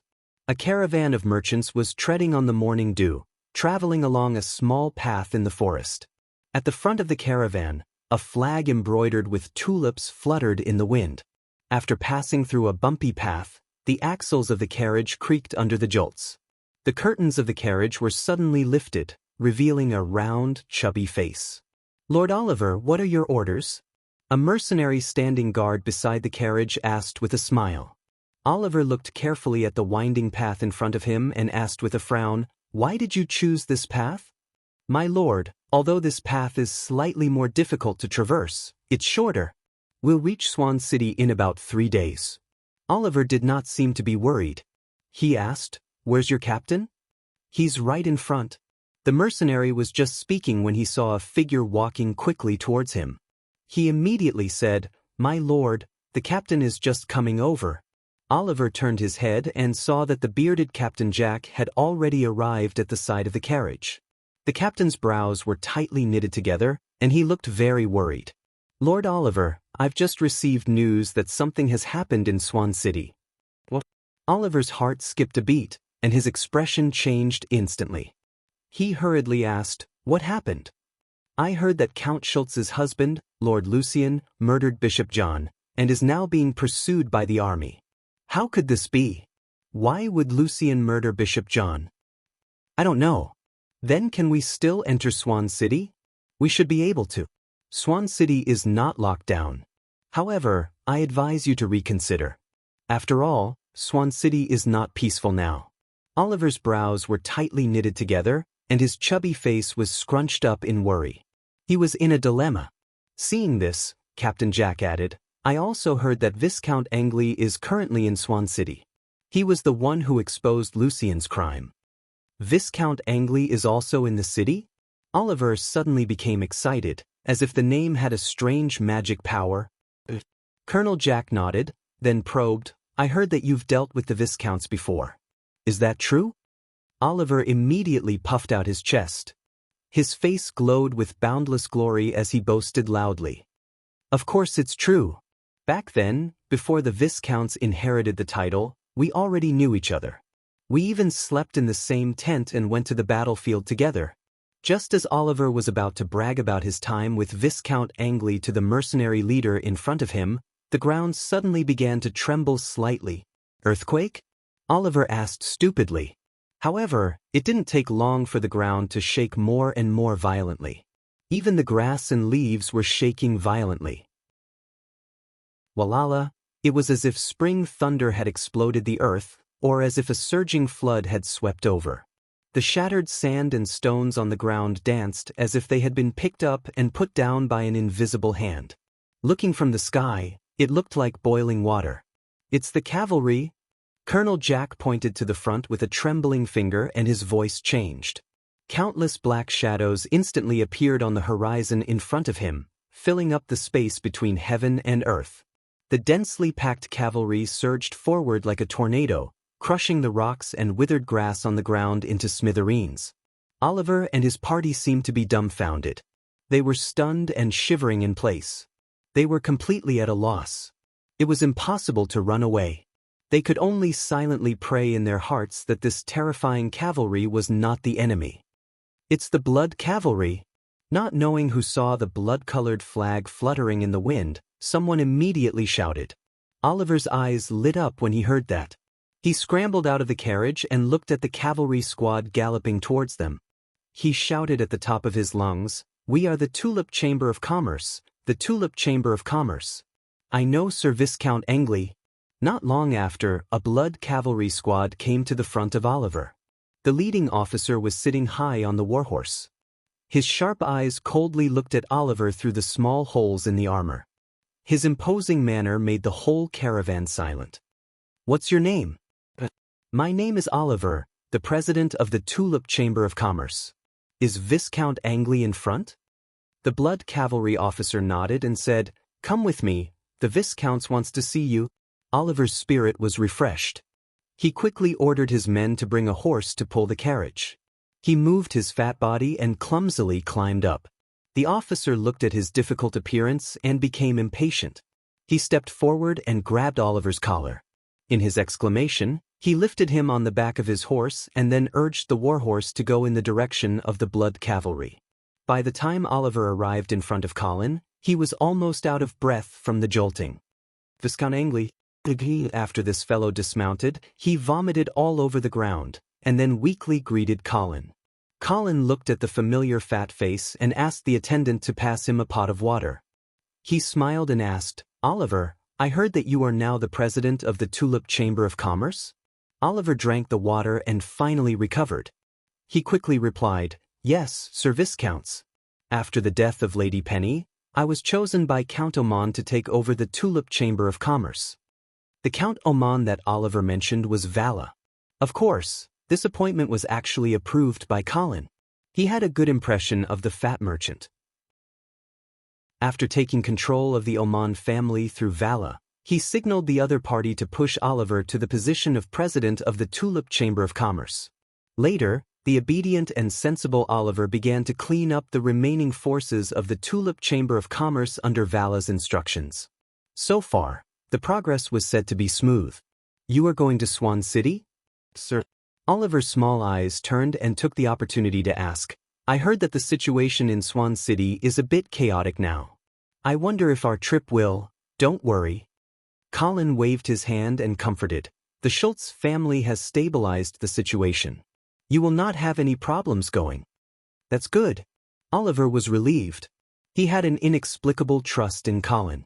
Colin looked at the old acquaintance and suddenly asked, "I heard that the merchants of the Northern Frontier are preparing to unite and establish a Northern Frontier Merchants Association?" "Sir." Oliver glanced at Colin's expression and answered carefully, "The Tulip Chamber of Commerce is also preparing to join the Northern Frontier Merchants Association. Count Oman knows about this and has agreed." Colin nodded and asked, "Who is the president of the Merchants Association?" "Sir, the president's candidate has not been decided yet. However, we plan to hold a meeting in chilly winter at the end of this month to decide the president's candidate." Colin stroked his chin, not knowing what to think. After a while, he spoke again. "Oliver, do you want to be the president of the Northern Frontier Merchants Association?" Oliver's fat body trembled, not knowing if it was due to nervousness or excitement. After hesitating for a while, he gave a slippery answer, "I will obey your orders." Colin smiled faintly and didn't comment on Oliver's answer. Instead, he changed the topic. Instead, he said, "Help me spread the news. Tell the merchants and chambers of commerce in the Northern Frontier that the House of St. Hilda is preparing to borrow money to tide over the current difficulties. The loan amount is huge. Tell the interested merchants to come to chilly winter before the end of the month." Oliver quickly agreed. However, Colin did not mention the matter of him being the president of the Merchants Association. Oliver was itching but did not dare to take the initiative to ask. "Well, go to Swan City by yourself. Remember to meet me at chilly winter at the end of the month." "Yes, sir." Later, Colin gently squeezed the horse's belly and joined the main troop of the bloody cavalry in Oliver's worried eyes. They went all the way to the north. Chapter 346. At this time, it was already the end of summer, the weather was gradually cooling down, and the sun was no longer scorching. Colin led the bloody cavalry all the way north, and it only took him 6 days to arrive at Cold Winter City. It was evening, and the majestic Cold Winter City looked more solemn in the sunset. When Colin arrived at the bottom of the city wall, he found that Vera was already standing in front of the suspension bridge, welcoming the man who had returned from afar. She was wearing a purple lady's dress, which set off the beautiful curves of her body, but did not lose her dignity and elegance. The light makeup just right made the original beautiful face more bright and moving. She looked at Colin with her beautiful eyes full of tenderness and sweetness. Colin felt warm in his heart, and he immediately turned over and strode up. Although he wanted to hold the lovely person in front of him in his arms, Colin suppressed this impulse, and according to the proper aristocratic etiquette, he knelt down on one knee to greet his lord. But he did not expect that Vera had already pulled Colin before he knelt down, and said intimately, "Colin, welcome home." Colin then no longer cared about the red tape, leaned over and kissed Vera's smooth forehead, and said with a smile, "My wife, you are so beautiful today." Vera smiled sweetly, and then took Colin's arm and walked into the city together. "Teacher." Inside the city gate, Prince Harrison and Princess Judy greeted him in a crisp voice. Colin nodded to the two little guys, and then helped Vera into the carriage. Surrounded by a team of guards, the carriage passed through half of the city, and came to the Lion's Roar Castle on the top of the mountain. The servants had already prepared a sumptuous dinner to welcome Colin's return. Walking into the Knight's Hall with Vera, the air was filled with a faint rose fragrance. Marquis Garcia stood in the middle of the hall, wearing a neat, noble attire. He nodded at Colin. Compared to a month ago, Marquis Garcia seemed to be in much better spirits, and there was some color on his face. However, his posture was still stooped, and he held a cane in his hand. His eyes were no longer sharp, and it seemed that the all-powerful army god of the northern frontier had completely disappeared. Colin also hurriedly bowed in return, and exchanged a look with the other party, but did not say anything. At this time, Scholar Dwayne, Knight Campbell, and the Bishop Emeritus also saluted Colin.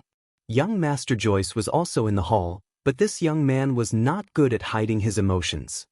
He nodded at Colin perfunctorily, then looked at the ground with puffed cheeks, as if he was very reluctant to appear here. Of course, Colin would not pay attention to a child who was throwing a tantrum, and he invited everyone to take a seat. For such a formal banquet, everyone's seating was particular.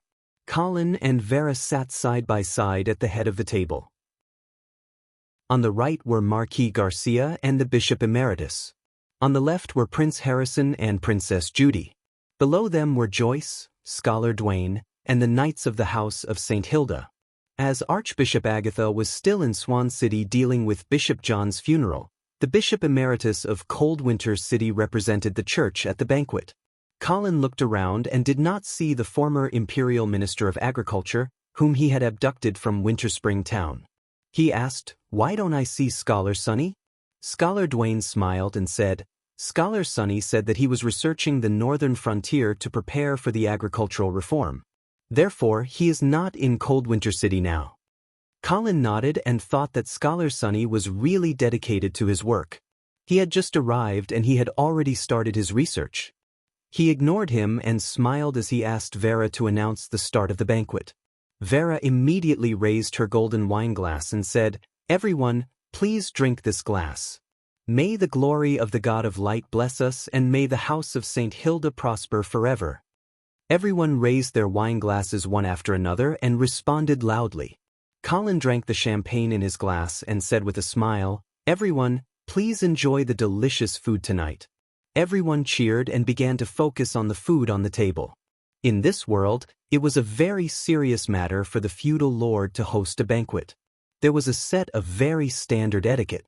During the meal, no one was allowed to speak until the main course was served.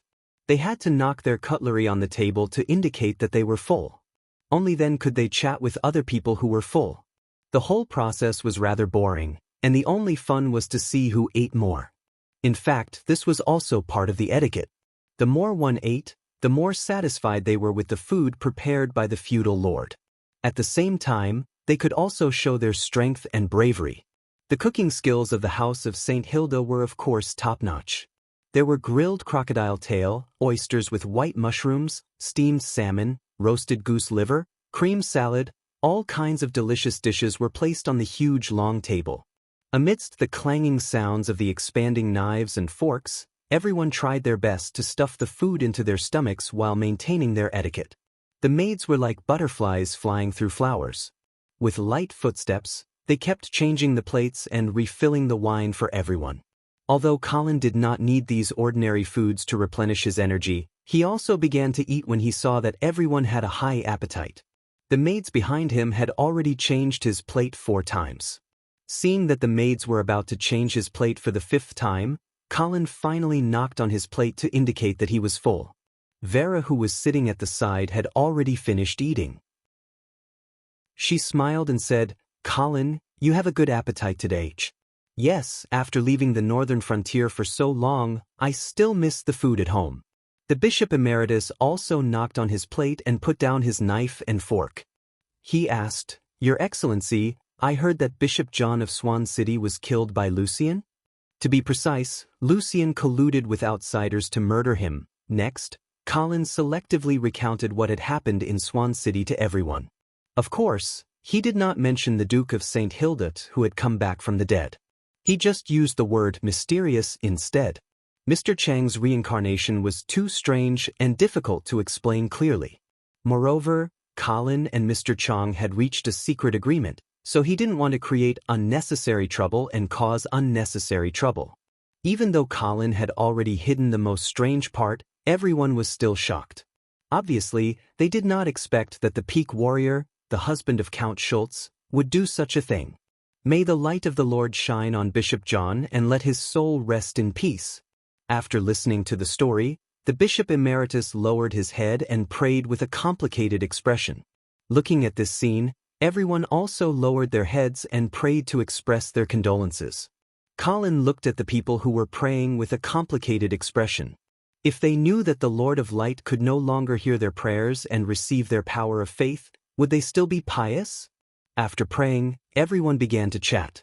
Seeing that everyone had finished their main meal, the butler ordered the maids to serve dessert.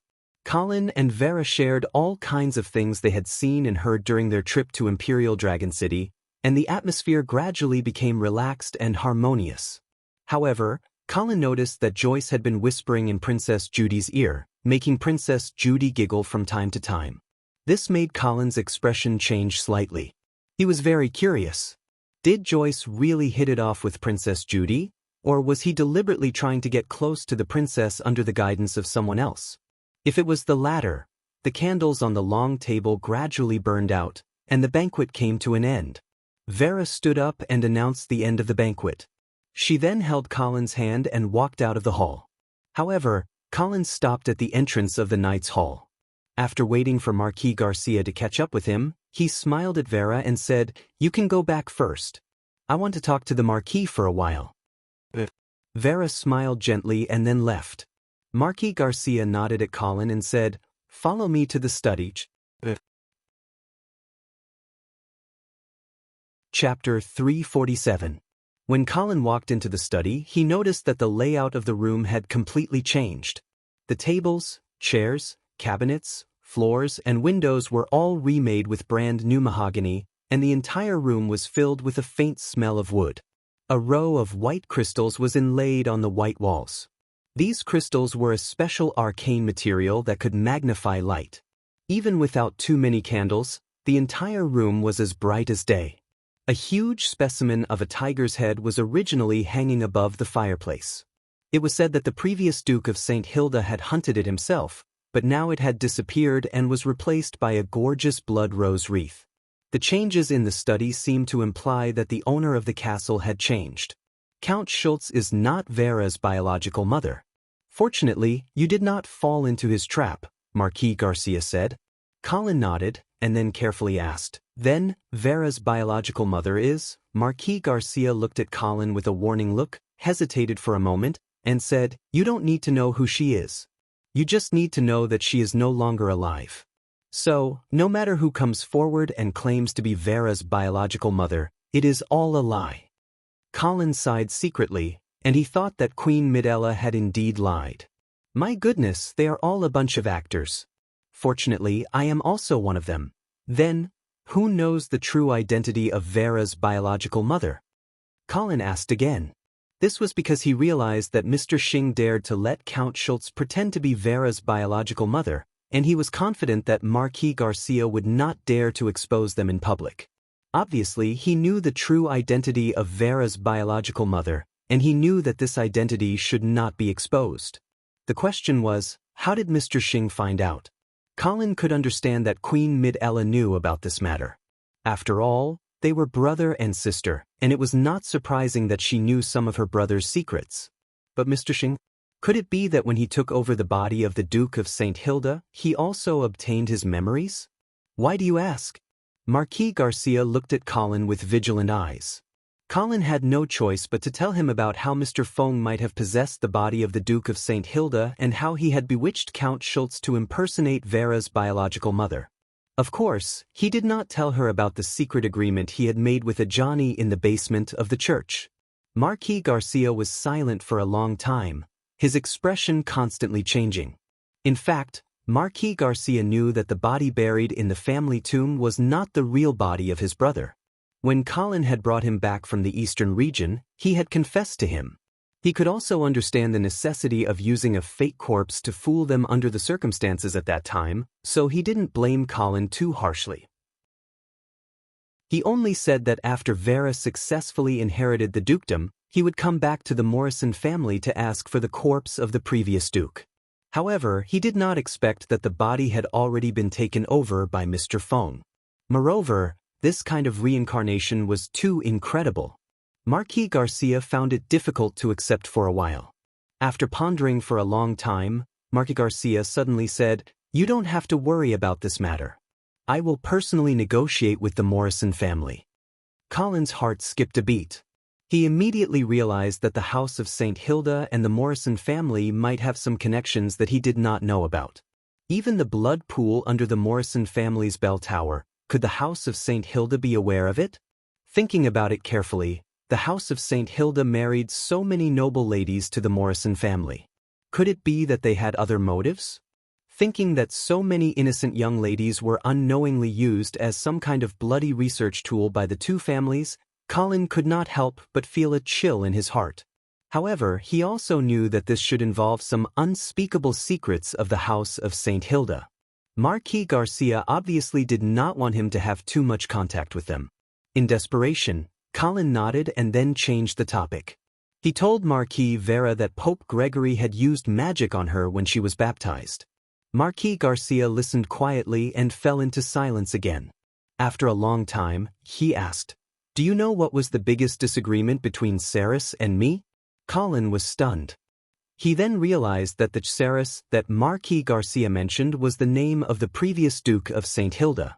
It should be the direction of the development of the northern frontier, right? Colin recalled the various conflicts between the two brothers. The Duke wanted to capture the rich but weak eastern region, while you wanted to destroy the troll empires.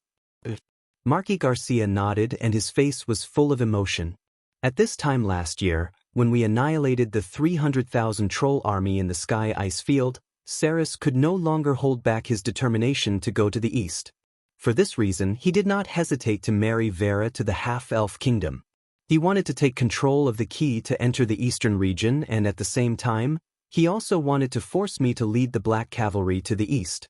Unfortunately, Mr. Syringe's conspiracy completely disrupted Ceres's plan. Colin was silent. He had personally experienced the matter of Vera marrying into the half-elf kingdom. At that time, he was complacent and thought that he had gained a great advantage.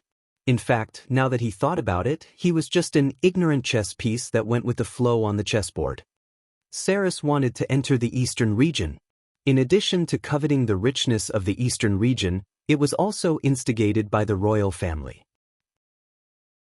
Marquis Garcia glanced at Colin and asked, "This time, when you went to Imperial Dragon City, Emperor Reinhardt and Empress Medela should have also tried to win you over, right?" Colin nodded and said, "Yes, they really want me to enter the eastern region and cut off the church's biggest support in the secular world." Marquis Garcia stared at Colin's eyes and asked, "What do you think?" Colin looked at Marquis Garcia's serious expression and changed his words. "I think that humans should not kill each other. This will give the other races an opportunity to take advantage of." Marquis Garcia's face showed a gratified smile as he nodded and said, "It's good that you understand. As a knight, the most important character is loyalty. I remember that when we were in Icestone City, I once asked you, what is loyalty?" Colin nodded and couldn't help but touch the blade of judgment at his waist. Scenes of the past gradually floated into his mind. Marquis Garcia continued, "Loyalty doesn't mean being loyal to a person, because people's hearts are unpredictable and easy to change. The only thing that is truly worthy of your unlimited loyalty is a certain belief." "Belief?" Colin mulled over Marquis Garcia's words and seemed to understand something in his heart. A knight's belief is to protect. Marquis Garcia's expression became incomparably sincere. What I have done in my life is to protect the human race. This is my belief. No matter what happens, no matter where I am, I will always be loyal to it. At this point, Marquis Garcia heavily patted Colin's shoulder and said seriously, I hope that you can also find a belief that is worthy of your unlimited loyalty. Only in this way will you not be trapped in the endless struggle for power and profit, and lose yourself in the endless struggle for power and profit. Colin looked at Marquis Garcia's pure and fearless eyes and felt the weight on his shoulder. He suddenly understood why this Marquis had spent the first half of his life in the most difficult front lines of the northern frontier and saw the trolls as his lifelong enemy. So the enmity between him and his brother was because of this. Perhaps this was a true knight, this was the guardian of the human race. For a moment, Marquis Garcia's stooped figure became tall and big in Colin's eyes. I understand, Colin said seriously. Marquis Garcia smiled faintly and said, I have always thought highly of you. Don't disappoint me. After saying this, he turned and walked out of the door. Colin suddenly opened his mouth and said, Marquis, I am going to implement Scholar Sonny's agricultural reform plan in the northern frontier. In addition, I am also going to borrow. Marquis Garcia waved his hand without looking back and interrupted, You don't need to tell me about these government affairs. You can do it as you see fit. After all, you are now the guardian of the northern frontier and Vera's husband. You are qualified and obligated to help her manage the northern frontier. Okay. Colin was secretly relieved. In fact, he did not want to be restrained by Marquis Garcia. Fortunately, the other party did not have such an intention. Then Colin said, In addition, I will go to the half-elf kingdom to purchase food next month. I hope that you can help me in the northern frontier. Marquis Garcia turned his head with a mischievous smile on his face. Queen Aisha is about to give birth, right? After his real purpose was seen through, Colin smiled awkwardly and nodded. Marquis Garcia did not say anything. After all, he had an illegitimate daughter. Therefore, he did not blame Colin on this issue. Be careful on the road. Marquis Garcia nodded casually and walked out of the study. Yes. Chapter 348. Colin pushed open the mahogany door that separated the bedroom from the living room and saw a beautiful figure sitting in front of the dressing table. Her blonde hair was tied up in a loose and casual style, and the silver mirror on the dressing table reflected her delicate face. Coupled with the purple silk nightgown, it highlighted a hazy and lazy charm, making people yearn for the moment when she turned around. Are you done chatting? Vera turned around with a charming and sweet smile on her face, and her blue crystal eyes were full of tenderness. For a moment, the whole bedroom seemed to be lit up. Yes. Colin walked in while unbuttoning the collar of his suit. Every time I chat with the Marquis, I benefit a lot. What were you talking about? About loyalty and belief. Vera tilted her head and the smile on her face disappeared. When Colin saw this, he thought that she had misunderstood. So, he explained, it's not what you think. The Marquis is just sharing his own beliefs and his understanding of loyalty with me. He hopes that I can be inspired and find my own beliefs. Vera's expression eased a little, but she still looked at Colin seriously and said, In fact, I have always felt that my father's life is too tiring. Colin took off his coat and sat on the edge of the bed. He looked at his wife's shining eyes and said with a smile, So, you don't agree with Marquis Garcia's lifelong beliefs? Vera shook her head and frowned slightly before she said, My father carries too much on his shoulders, and so does my adoptive father. I know that they are very good people, and in a sense, they can even be called great people, but I don't want you to become like them. Looking at Vera's gentle eyes, Colin's heart was filled with warmth, and he smiled from the bottom of his heart. Don't worry, I will not become like them. I have my own principles, and I also have my own cherished things, and these are everything that is worth protecting. To be honest, although Colin admired Marquis Garcia's dedication, he did not think that he could be as noble as him. Moreover, he also felt that both Marquis Garcia and the former Duke of St. Hilda were too extreme. He hoped that he would be able to live freely in this life and not be influenced by any power or noble goals. Of course, it might seem easy to achieve this, but it was actually extremely difficult. Without sufficient strength, with Colin's current status and power, it would be impossible for him to live a peaceful life. Therefore, in order to achieve this goal, Colin had to control more forces and obtain more power. Vera smiled sweetly, got up gracefully, and walked towards Colin with graceful steps. The slit on both sides of her nightgown revealed a pair of flawless legs, slender and straight, white and tender. She walked in front of Colin and held his shoulder. She bent her right leg and knelt on the edge of the bed. She bent her beautiful neck and bent her beautiful face. There was a faint smile at the corner of her mouth and her eyes were shining with passion. Then, am I also someone who is worthy of your protection? As my wife, of course you are. Colin said affirmatively as he held Vera's slender waist and felt the warmth and softness in his hands. Vera's eyes became misty and she licked her delicate red lips gently. Her charming appearance made Colin's heart burn with passion. He exerted a little force and pulled the girl onto the big bed. The soft morning sun shone through the crystal skylight at the top of the knight's hall and formed a pure beam of light. The colorful glass reflected the mottled light and shadows. The statues of the 14 paladins of the House of St. Hilda stood on both sides of the hall, as if they were looking at the figures in the hall through the barrier of time. Colin was wearing the Viscount's suit as he walked into the beam of light. He knelt down on one knee in front of the steps and at the same time raised the blade of judgment high above his head.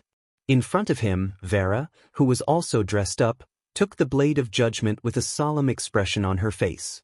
She then placed the blade of judgment on Colin's shoulder and said in a clear voice, I, Vera St. Hilda, in the name of the Dukes of the North, confer on Colin Angelo the title of Count of the Empire of Light. From today onwards, the Angeli family will be the hereditary Count of the Empire of Light. Colin clasped his left hand in front of his chest as he raised his head and looked into his wife's bright eyes. I, Colin Angelo, am willing to devote my loyalty to the respected Dukes of the North. I will protect my people with my life and repay the House of St. Hilda with my glory. I will not let you down. Vera then handed the sword back to Colin before she took out the Count's seal and suit from the servant beside her and gave them to Colin. At this point, the Angeli family's Count conferring ceremony was officially over. The hall was immediately filled with enthusiastic cheers and applause. Although the nobles who came to watch the ceremony were inevitably jealous of this young Count of the Empire, no one dared to be unconvinced. Not to mention that Colin was the husband of the Dukes of the North and the guardian of the northern frontier. Just based on his outstanding military achievements in the Northern Frontier Rebellion, he was worthy of the title of Count. No one could deny that in the short span of 2 years, this once obscure baron's son had leaped to become one of the most important figures in the northern region and even in the empire. Archbishop Akani, who was wearing a white priest's robe, came in front of Colin and drew a holy emblem on her chest. She then revealed a pure and kind smile and said, May the supreme God of light guide you on your path. Praise the God of light. The two of them looked at each other and perhaps only the two of them could understand the deep meaning in their eyes. After that, the nobles who came to watch the ceremony came forward to congratulate the new count. When it was Knight Cambenin's turn, Colin suddenly asked in a low voice, Knight Cambenin, the Duke has appointed Knight Fermi as the new commander of the Golden Lion Legion. You should know about this, right?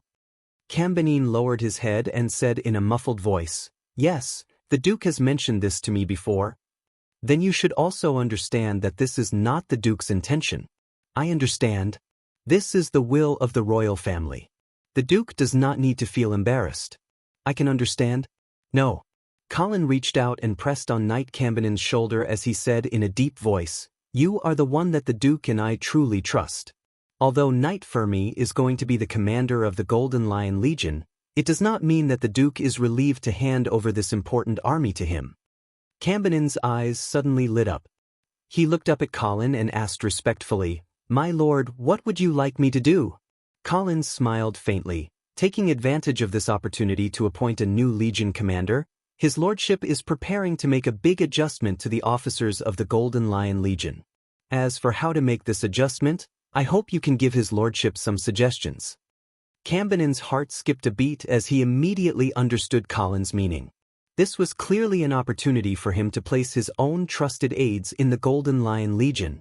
This way, even if Knight Fermi became the commander of the Golden Lion Legion, he would only be a commander without an army.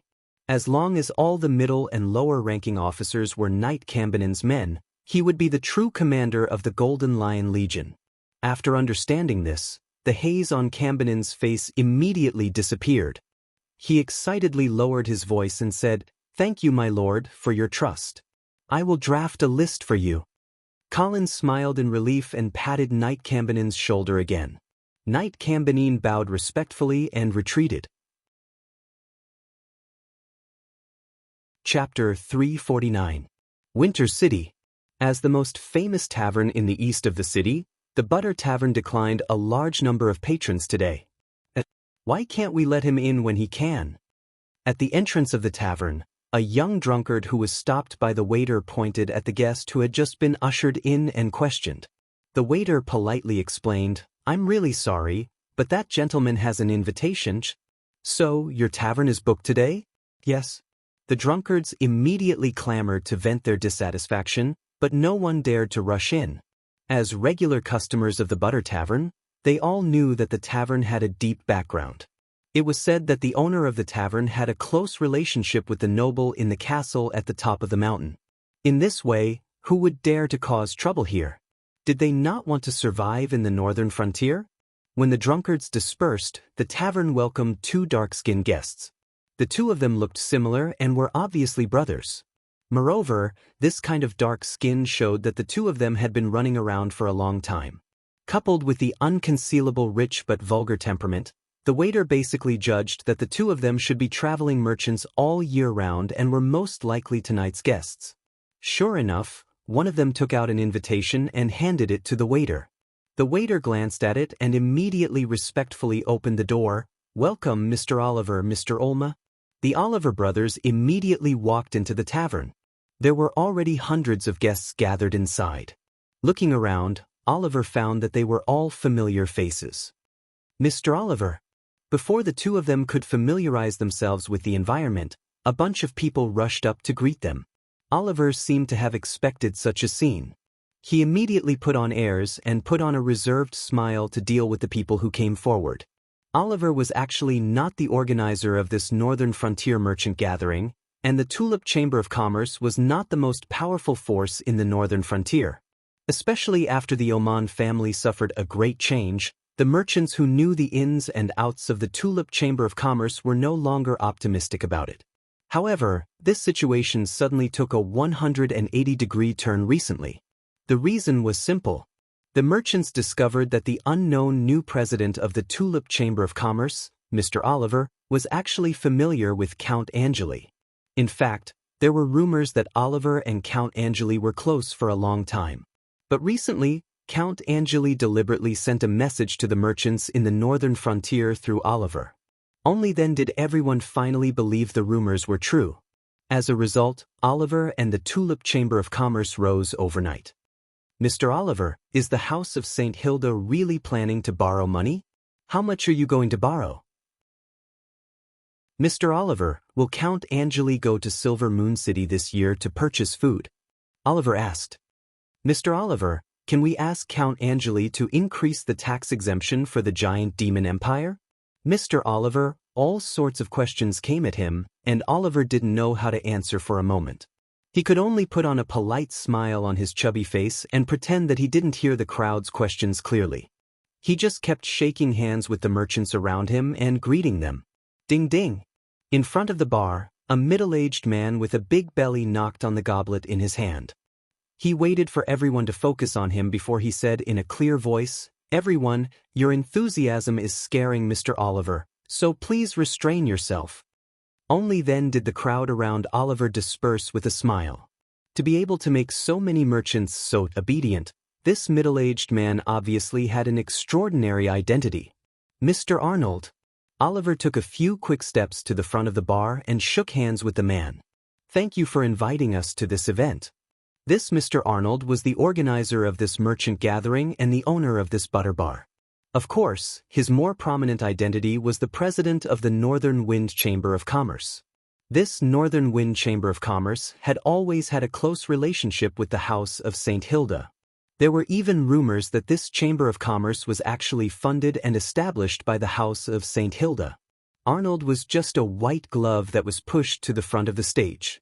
Over the years, Arnold had used the name of the House of St. Hilda to call the wind and summon the rain in the Northern Frontier's business world. Now that he was establishing the Northern Frontier Merchant Union, Arnold naturally had hundreds of people responding to his call. Almost all the merchants in the Northern Frontier were present. Mr. Oliver, Mr. Olma, it is my honor to be able to attend this event. Please take a seat and have a taste of the champagne that I have treasured for many years. Our meeting will begin soon. The Oliver brothers smiled and agreed. They were then led to a round table near the front and sat down. After Arnold's interruption, the merchants came to their senses. This meeting was mainly to discuss the establishment of the Northern Frontier Merchant Union and not the lone gathering of the House of St. Hilda. Thus, they could only suppress the passion in their hearts and stop pestering Oliver. They were prepared to ask him in detail later. After waiting for a while, the door to the bar opened again. A young knight wearing armor and a long sword at his waist walked in. This time, the bar, which had finally quieted down, was once again bustling with noise. The merchants whispered to each other, wondering why a knight would participate in this merchant gathering. However, there were some who recognized the identity of this knight and could not help but turn their gazes to Arnold. At this moment, Arnold quickly stepped forward and personally welcomed the young knight to the stage. At the same time, he spoke to the merchants in a clear voice. Everyone, please allow me to introduce you. This is the eldest grandson of Senator Seabass of the Senate, Knight Weber St. Hilda. Asterisk clap clap clap. Asterisk warm applause sounded from below the stage. The merchants were excited. The appearance of Knight Weber had confirmed a fact for them. Arnold was indeed closely related to the House of St. Hilda. It seemed that the establishment of the Northern Frontier Merchant Union was the will of the House of St. Hilda. Only the Oliver brothers had strange expressions. They whispered to each other below the stage, occasionally looking in the direction of the bar's entrance. Knight Weber had a reserved smile on his face as he nodded to the merchants below the stage. Actually, he was not willing to come here. This was because when he left Imperial Dragon City, his grandfather Seabass had warned him that he had to keep a low profile in the Northern Frontier and not do anything that could anger Colin. He also did not want to be too close with the Northern Wind Merchant Union. However, the young and hot-blooded Wilbur had never been so submissive before. In addition, the Northern Wind Chamber of Commerce was giving him money and women. Wilbur, who had been sullen for a long time, once again experienced the joy of being a playboy. Thus, he agreed to Arnold's invitation while drunk. In his opinion, participating in a merchants' meeting was just a small matter. It should not attract Colin's attention. Arnold looked at the expressions of the merchants below the stage and felt proud. This time, he had done everything possible to invite Knight Weber to the meeting. He wanted to create an impression in the minds of the merchants of the Northern Frontier that the House of St. Hilda was behind the Northern Wind Merchant Union. It was because of the banner of the House of St. Hilda that Arnold was able to make a name for himself in the Northern Frontier. However, the recent changes in the Northern Frontier were too much for him to take in. Furthermore, the newly risen Count Angeli did not seem to be friendly to the merchants. This was why Arnold had the idea of establishing the Northern Frontier Merchant Union. He wanted to use this opportunity to integrate the merchants of the Northern Frontier to deal with the changes in the situation. Just as Arnold was in high spirits and was about to give a speech, the door of the tavern opened again. Arnold frowned. He thought that it was that ignorant merchant who was late.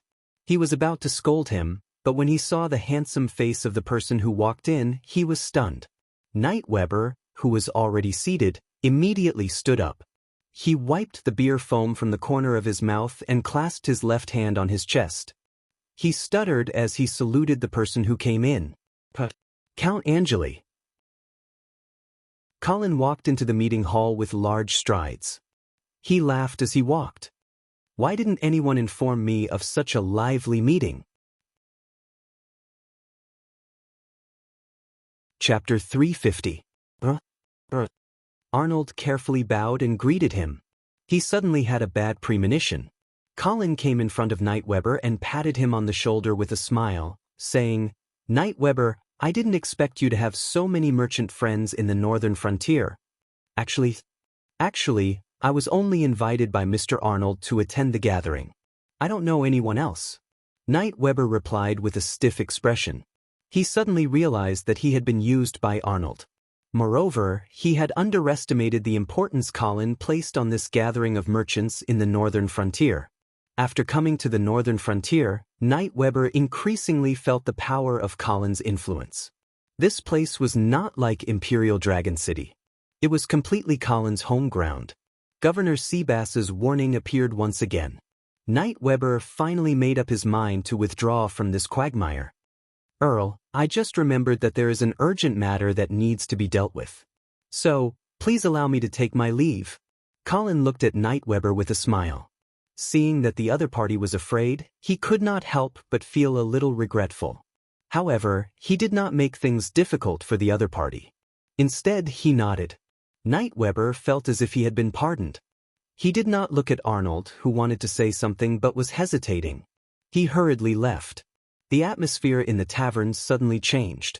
The merchants saw some clues from Nightweber's miserable escape. They immediately realized that Arnold did not really obtain the support of the House of St. Hilda. At least, the true ruler of the House of St. Hilda, Earl Angeli, was not on Arnold's side. Arnold's heart was in a mess. He did not know what to do. In fact, it was not that he did not consider Colin's attitude. As a merchant who had been in the northern frontier business for decades, Arnold naturally knew the changes in the northern frontier like the back of his hand. Colin's rapid rise caught many people off guard, but Arnold had long noticed this new noble of the northern frontier who was highly appreciated by the Duke of St. Hilda and Marquis Garcia. It was just that Colin had unwittingly stood on the opposite side of the northern frontier merchants due to the Troll Empire's terms of trade and the suppression of food prices. Arnold had also gritted his teeth at Colin for a while, hating him for cutting off his source of income. However, after Vera succeeded in inheriting the Dukes of the North, especially after Governor Seabass bowed his head and admitted defeat, Arnold had no choice but to accept reality and take the initiative to get closer to Colin. First, he sent an expensive enchanted armor to Colin through Senator Seabass as a way to test him. The results were pretty good. Colin received the armor and wore it many times in public. As a result, Arnold let down his guard and thought that Colin had no ill intentions towards the Northern Wind Chamber of Commerce. Who would have thought that the other party would suddenly turn up today without an invitation and with a menacing look on his face? This time, Arnold was caught off guard. "Mr. Arnold." At this time, Colin turned around and smiled at Arnold, who was standing stiffly at the side. "I hope you don't mind that I came uninvited this time." "Of course not. It is my honor to have you at the butter bar." Arnold felt bitter in his heart, but he could only pretend to be flattered on the surface. Colin smiled faintly and said, "Actually, I'm only here to say a few things. I'll leave after I'm done. I won't disturb your gathering." "Please speak." Arnold had no choice but to sit down obediently and pass the podium to Colin. Of course, Colin would not be courteous and said loudly, "Everyone, I believe that you have already heard the news from Oliver. The House of St. Hilda is prepared to collect food from all of you by means of loans. I know that you have hoarded a large amount of food and are prepared to take advantage of the rising food prices during this famine to make a fortune. To be honest, I was prepared to collect these food for free." As soon as he said this, the whole place was in an uproar. But immediately, the merchants shut their mouths under Colin's cold gaze. They knew that if they really angered this person in front of them, collecting food for free would really happen. After all, the entire northern frontier was in the hands of Colin and his wife. Even the various lords did not dare to make a sound. What could these merchants without an army dare to do? Colin took in the reactions of the crowd and did not pay much attention to these merchants who were angry but did not dare to speak up.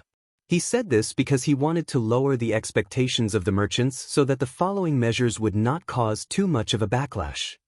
However, the benevolent Duke is compassionate and is not willing to take such extreme measures. Colin pushed Vera to be the good guy while he played the role of the bad guy. Sure enough, the merchants immediately praised the Dukes of the North. Colin stretched out his hand and gestured for the crowd to quiet down. He then continued, "However, don't think that you can use this method to make money. I can tell you frankly that in a few days' time, I will personally go to Silver Moon City to purchase food. At that time, a large amount of food will enter the northern frontier market just like last year. Even if the price of food wants to rise, it will not be able to. Also, don't think about going to the half-elf kingdom to purchase food and hoarding it because I have already reached an agreement with Queen Aisha. The half-elf kingdom will only sell food to the house of St. Hilda." The merchants looked at each other and their hearts were beating fast. However, they still believed in Colin's words. After all, the half-elf kingdom's food last year was all bought by Colin alone, and Queen Aisha had even sent the Silver Moon Guard to help Colin guard Icestone City. Therefore, there was no need to doubt Colin's control over the half-elf kingdom. Colin looked at the anxious merchants and his tone softened a little. "Therefore, if you don't want the food in your hands to rot in the warehouse, then you should take this opportunity. This time, the House of St. Hilda will be publicly collecting food. Everyone who is willing to lend their food to the House of St. Hilda will receive a bond of equivalent value." Colin clapped his hands as he spoke. Then, a group of attendants filed in and distributed the bond samples that they had prepared. Arnold also received one and discovered that this so-called bond was made of an unknown material. It was a bit like papyrus, but thinner, whiter, and smoother. The value of the bond was written on the paper. It ranged from £1, £5, £10, to £1,000. Moreover, it also stated that the maturity of the bond was 3 years later and that there would be an interest of 8% per year. Actually, this was a bond that Colin had designed based on the paper money on Earth to be used as a shadow currency. Colin waited for everyone to receive the bond samples before emphasizing, "Anyone, take note, anyone who comes to Lion's Roar Fort with these bonds on the due date can exchange them for food of the same value. Of course, there will also be interest during this period." The merchants held these bonds and began to whisper to each other and discuss. Paper money had yet to appear in this world, so when the merchants looked at these bonds of various denominations, they did not think of the real use of these things. Right now, they were only attracted by the interest of the 8% per year and felt that this was indeed a good deal. If the price of food in the northern frontier continued to rise, the merchants would naturally not be willing to lend their food to the House of St. Hilda. However, Colin had clearly expressed his determination to stabilize the price of food, so the merchants naturally began to calculate the gains and losses. Rather than betting that the House of St. Hilda would not be able to control the price of food, it was better to use the food to exchange for these bonds. At least this was a business that was guaranteed to be profitable. If they continued to hold on to their food and go against the House of St. Hilda, they would definitely offend this murderous Count Angeli in front of them. They were also clear that this young count did not rely on marrying the Dukes of the North to obtain his title. He had truly killed his way through the ranks. It could be said that his road to becoming a count was paved with blood and corpses. "Count Angeli, please rest assured. Our Northern Wind Merchant Association will definitely take out all of our food and exchange it for these bonds." Arnold was the first to express his stance. This fellow was now only thinking of how to curry favor with Colin, not to mention that this business would not cause him to suffer a loss. With Arnold taking the lead, the rest of the merchants also began to shout out, expressing their willingness to lend their food to the House of St. Hilda. Colin nodded with satisfaction. In fact, he was also clear that although there was profit to be made, it was impossible for these merchants to really take out all of their food.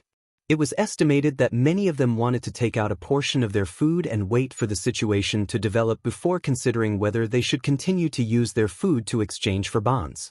However, Colin was not in a hurry. The establishment of a bond's credibility also required a process. He believed that after the first batch of bonds matured and was successfully exchanged, the merchants would believe and recognize the value of these bonds. Finally, they would equate the bonds with food.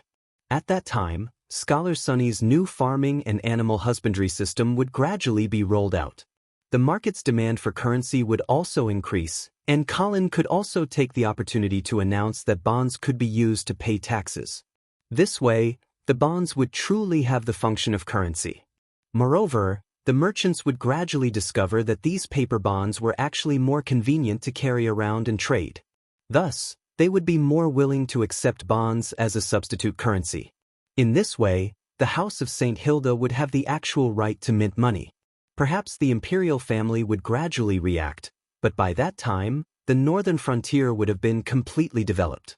Colin would not have to worry about the imperial family's questioning. Thinking of this, Colin's mood became more and more carefree. He spoke again, "Thank you for everyone's support.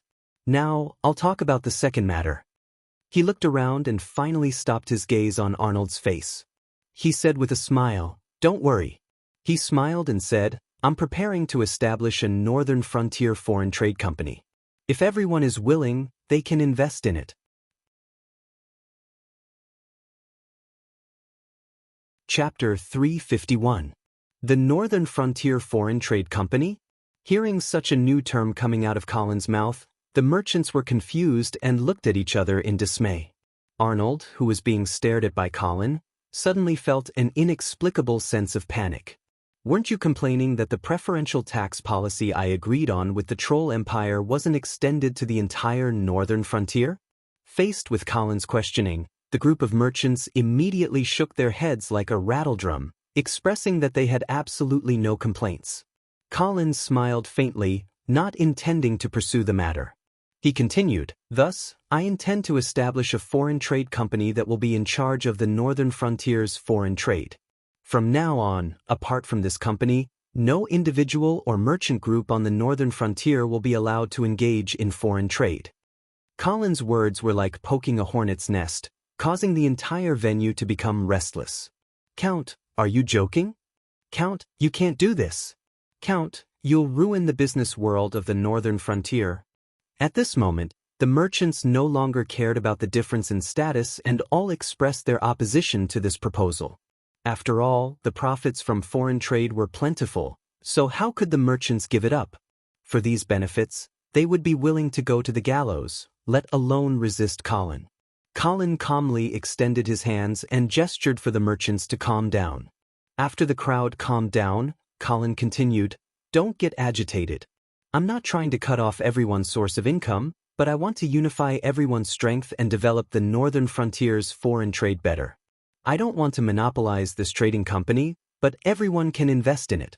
At the end of each year, the company will distribute the profits according to everyone's investment." This was actually a joint stock company, but it was still something new in this world. When the merchants heard that they could at least get a share of the profits from foreign trade, they no longer objected and began to ask Colin a few details. Colin patiently gave answers. "Count, may I ask who will be in charge of this company?" "The company will belong to the House of St. Hilda, of course. His Lordship will appoint a management team to manage the company. In addition, every investor would become a director of the company, and all the directors would form a board of directors. You can think of this board of directors as an institution similar to the Senate. According to the proportion of investment, each director has different speaking rights.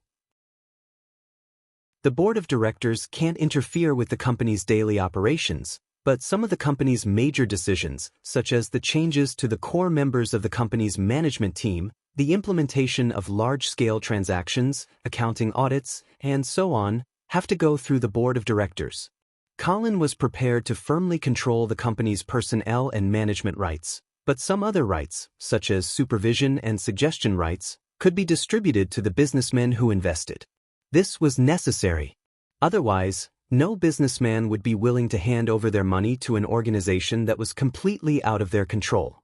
This otherworld East India Company that Colin had high hopes for would never be able to grow. That's right. In fact, the Northern Frontier Foreign Trade Company that Colin set up was based on the East India Company on Earth. The wonderful use of this company would gradually manifest itself in the future. In the future, all of your goods will be sold to the Northern Frontier Foreign Trade Company, and the company will sell them overseas. If you want to buy goods overseas, you can also place an order with the company, and the company will purchase them overseas. This way, the Northern Frontier business will be a whole when it comes to external trade. We will advance and retreat together and have a greater bargaining power when it comes to external trade. Don't you think so? After hearing this, the businessmen's faces were filled with yearning. They also began to realize that this novel company would become a giant in the business world of the Northern Frontier, and every businessman would be under the protection of this giant's wings. This would definitely be much better than fighting alone. Colin looked at the change in the expressions of the people and felt proud. In fact, the main reason he set up this company was to control this company and complete the integration and control of the business world of the Northern Frontier. For the Northern Frontier Businessmen's Association that Arnold wanted to set up, this was actually a plan to remove the firewood from under the cauldron. Arnold seemed to have understood this point, and at this moment his face became abnormally pale. He knew that there was no need to set up the Northern Frontier Businessmen's Association that he had been planning for a long time. Even if it was set up, it would only be an empty shell. In the foreseeable future, the one that would truly control the Northern Frontier business world would definitely be this Northern Frontier Foreign Trade Company. Arnold suddenly felt disheartened. He did not understand how such a young noble like Colin could have such plans and methods. In front of him, he was just a clown jumping around randomly. "Mr. Arnold." Colin suddenly called out Arnold's name. "Yes, Count Arnold." Arnold quivered and quickly stood up. "What do you think of this foreign trade company?" "What can I do? Can I say no?" Arnold roared in his heart, but on the surface, he had a shocked expression and praised exaggeratedly, "Count Arnold, I think this is really a genius creation. As long as you don't object, our Northern Wind Chamber of Commerce is willing to invest 1.8 million gold coins to join the Northern Frontier Foreign Trade Company." Colin raised his eyebrows and praised Arnold's decisiveness. This was a smart person who understood the situation. Knowing that he could not resist, he decisively joined. And once he made up his mind, it was a huge investment. The merchants attending the meeting were also shocked by Arnold's straightforwardness. The merchants who were still doubtful immediately expressed their willingness to invest in the meeting, as if they were afraid that they would lose this once-in-a-lifetime opportunity if they were a step too slow. Actually, it was obvious that this new company was about to monopolize all foreign trade in the Northern Frontier. If any merchant did not join, they would gradually be marginalized by the Northern Frontier business world. Very good. Everyone's enthusiasm has amazed me. I believe that this Northern Frontier Foreign Trade Company that is about to be established will definitely be a great success. Colin clapped his hands and smiled at Arnold. "Okay, that's all I wanted to say. Sorry for disturbing your gathering. I'll take my leave now. You can continue." After saying that, Colin strode out without the slightest hesitation. But on the way, he gave the Oliver brothers a look. The Oliver brothers immediately understood and stood up to bid farewell to the crowd. They chased after Colin's back and ran out of the tavern, leaving behind the envious merchants. They were all very clear that the Oliver brothers would definitely hold an important position in the Northern Frontier Foreign Trade Company. Many people had already begun to secretly plan to build a good relationship with the Oliver brothers. Perhaps in the future, they would also be able to obtain a position in the company. Arnold looked at the absent-minded merchants and suddenly felt dispirited. He stood foolishly in front of the stage, but no one looked at him. No one even asked if the Northern Frontier Merchants Association was still going to be established. Arnold drank all the red wine in his cup and sighed. He lowered his head and no one knew what he was thinking.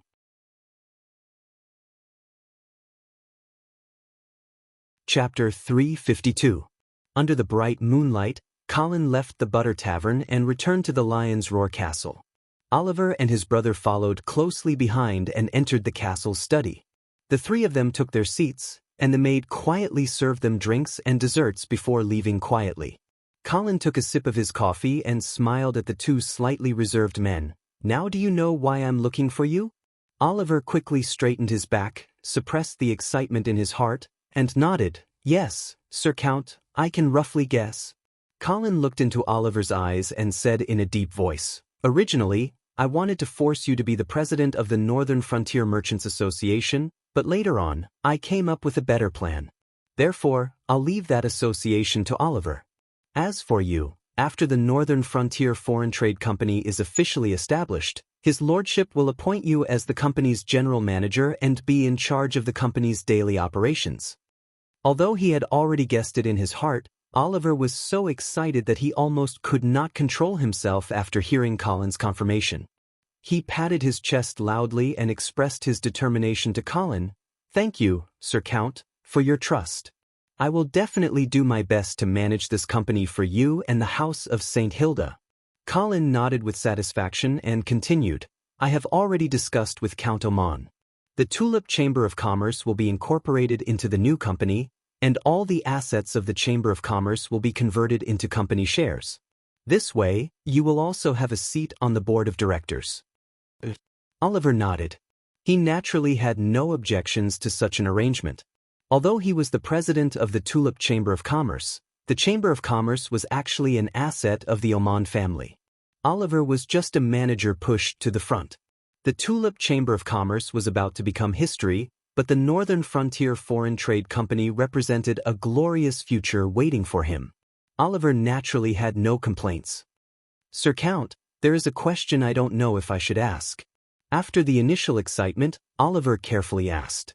Colin seemed to see through Oliver's doubts and asked, "Are you worried about the board of directors?" Oliver nodded. "Sir, Arnold has a lot of assets and a high reputation in the Northern Frontier. If he robs a large number of businessmen to invest in our new company, will the board of directors fall under his control?" Colin glanced at Oliver and asked in a questioning tone, "If Arnold can rope in other merchants, can't you do the same? Don't tell me that your prestige isn't as high as Arnold's. With my support, your influence in the Northern Frontier's business world is definitely not lower than Arnold's. What's more, you also have the right to make suggestions for the management team of the new company. If you make good use of this, you will definitely be able to attract a large number of Northern Frontier businessmen. If you can let Arnold control the board of directors like this, then you deserve to be held back by him in the future." When Oliver heard this, he hurriedly declared loudly, "Lord Count, please rest assured. I will definitely make good use of the new company's management team and rope in a group of powerful Northern Frontier businessmen. I will definitely not let the board of directors fall into Arnold's hands." Colin's expression softened slightly as he encouraged, "Don't worry and do it boldly. Don't let me down." In fact, even if Oliver's funds were not as good as Arnold's, Colin still had a way to back him up. The House of St. Hilda, the Angeli family, the Schultz family, and the half-elven Royal Miller family could all provide financial support when Colin needed it. Moreover, Colin still had 2 war reparations in his hands. One came from the Troll Empire, and the other came from the Menham family. This was a huge sum of more than 10 million gold coins. No other company could take out so much liquid capital at once. Right now, the Northern Frontier Foreign Trade Company was only in its embryonic form. Although many far-sighted businessmen could see its potential, they were definitely not as confident as Colin. Therefore, the businessmen would definitely not invest too much. Colin was confident enough to control the board of directors. He controlled the company's management team and the board of directors.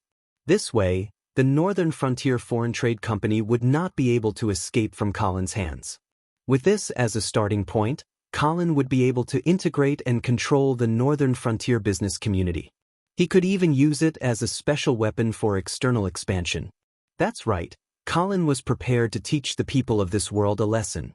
He wanted them to know that war was not only a form of military invasion, but also an economic invasion. It was harder to detect, but its destructive power was definitely not inferior to a military invasion. After explaining to Oliver, Colin turned to look at Olma, who was sitting at the side. Olma saw Colin's gaze and hurriedly revealed a flattering smile. Colin also had arrangements for Oliver's brother. He smiled and said, "Mr. Olma, I'm going to set up a charity foundation. I wonder if you're willing to help me manage it?" Olma originally thought that he could take advantage of his younger brother and become an executive of the Northern Frontier Foreign Trade Company. However, he did not expect Colin to have other arrangements for him. However, Olma was confused as to what this charity foundation was. Although he did not understand, Olma definitely would not reject Colin's request. He immediately replied loudly, "Of course. Your Excellency, I'm willing to serve you with any requests." Colin nodded in satisfaction. He seemed to have thought of something, and his gaze became extremely deep. Very good. This charity foundation is not a profit-driven organization, but its importance is no less than that of the Northern Frontier Foreign Trade Company. Olma perked up and immediately asked, "Your Excellency, what is the main purpose of this charity foundation?" There have been many wars in the Northern Frontier in the past 2 years, creating a large number of people who need help. For example, farmers who have lost their fields, disabled veterans, elderly people who have no one to take care of them, homeless children, and so on. The Church of Glory's help alone is not enough for these people. That's why I want to set up this charity foundation to help these poor civilians. Your Excellency, your benevolence is more dazzling than the sun. Olma praised loudly before carefully asking, "However, how should we settle the source of funds for the charity foundation?" The foundation accepts donations from anyone.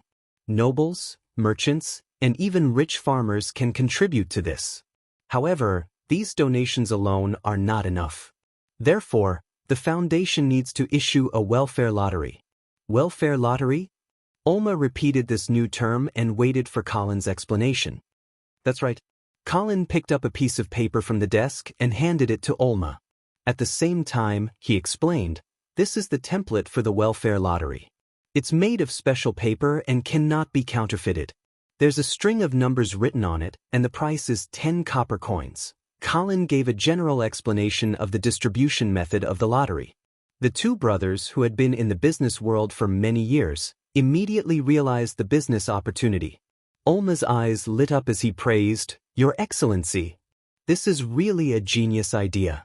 I'm sure that the welfare lottery will definitely be popular in the Northern Frontier and raise a lot of money for the charity foundation." Colin smiled faintly and accepted Olma's flattery. However, he believed that the two brothers in front of him would not understand the true meaning behind his charity foundation. His move was actually targeted at the Church of Glory. Why did the church have such great appeal among the people? The quota to be baptized as a knight was too precious and had nothing to do with the civilians. On the other hand, the promise of entering the kingdom of heaven after death was too illusory and intangible. As for the protection of God, there had not been any miracles in this world for thousands of years. The reason why the Church of Glory could have such great influence among the people, other than providing spiritual sustenance for the civilians, there was another very important reason: charity. The tithes collected by the church, other than to maintain the normal operations of the organization, were mostly used to relieve the civilians at the bottom. To the civilians, this was a real benefit and the most important reason why they believed in the God of Glory. In Colin's view, this was actually a welfare system. However, this welfare system was actually controlled by the church. It was no wonder that the Lord's prestige among the people at the bottom could not compete with the church. In order to support this welfare system, a large amount of money would definitely be needed. With the current situation in the Northern Frontier, if he rashly increased taxes, the people would definitely be angry. Of course, Colin would not be so unwise. Therefore, he thought of using the lottery to accumulate wealth. Of course, the lottery was also a kind of tax, an IQ tax. This time, when he set up the charity foundation, Colin started from the foundation of the church and snatched the support of the people at the bottom. If the royal family wanted to limit the power of the church when it came to fighting against the church, then Ajani and Mr. Kong were bent on destroying the source of the church's faith from top to bottom by starting with "God is dead." Then, Colin was prepared to start with charity and gradually corrode the foundation of the church. In fact, Colin did not dislike the existence of the church. He recognized the God of Glory's protection of the human race and felt that the people did indeed need a spiritual sustenance. However, he could not tolerate the clergy using the name of the God of Glory for personal gain, and he could not tolerate the Pope's idea of using Vera. Since he would have to face the church sooner or later, Colin wanted to prepare early. Moreover, Building a welfare system that he could control was actually part of Colin's plan to centralize power. Yes, centralize power. In Colin's opinion, the current feudal system in the Empire of Light was actually very inefficient and had a great risk of internal friction. It was far more convenient to rule than a centralized system. Of course, there were still many things that needed to be done in order to establish a centralized ruling system. Colin was currently laying some foundation. Colin would certainly not talk about these things with the two businessmen. Even Vera would not know that Colin had such a crazy idea in his mind. Well, you can go and prepare yourselves. Let me know if you need anything. So. Chapter 353. At the Butter Tavern. The merchants had left, leaving Arnold alone in his seat as he downed cup after cup of wine. This gathering, which Arnold had high hopes for, could be said to be a complete failure. Although he had successfully established the Northern Region Merchants Union after Colin's departure and even became its president, Arnold knew very well that his Northern Region Merchants Union was nothing but a joke, judging from the absent-minded and perfunctory attitude of the merchants. Fear, confusion, anger, and unwillingness, various emotions flashed across his face. This merchant who had once commanded the winds and rains of the northern frontier was now exuding an indescribable desolation. With a creak, the tavern door opened. Arnold squinted his eyes and looked back, only to see Night Webb walk in. "Since you left, why did you come back?" Arnold's tone was full of unconcealable mockery. However, just as he finished speaking, Arnold noticed that there was someone following behind Night Webb. After seeing the person's face, Arnold sobered up and stood up from his seat. He bowed and said, "Earl of Avon, I didn't expect to see you in chilly Winter Castle." The Earl of Avon laughed as he walked in and said, "Why? Am I not welcomed at the northern frontier?" "Of course not. I'm just surprised." Arnold poured a cup of wine for the Earl of Avon and asked, "Are you going to the northern frontier?" The Earl of Avon was attracted by the wine on the table. He didn't answer Arnold's question. Instead, he lifted the wine cup and sniffed it before taking a sip. He closed his eyes and savored the taste for a long time. Finally, he exhaled deeply and praised. "Not bad. The wine of the Winst Manor won't disappoint." Arnold hurriedly flattered, "Lord Earl, you really are someone who understands wine. I still have a lot of treasures in my wine cellar. If you are willing, I would like you to appraise them for me." The Earl of Avon raised his eyebrows, looking very tempted. However, he suppressed the desire in his heart and sat down at the bar counter. "I came to the northern frontier as a private individual, so I hope you won't reveal my whereabouts." Of course, I won't speak carelessly." Arnold's heart stirred as he tried to guess the reason why the Earl of Avon came to Winter Castle. It was no secret in the Radiance Empire that the eastern and northern frontier did not get along.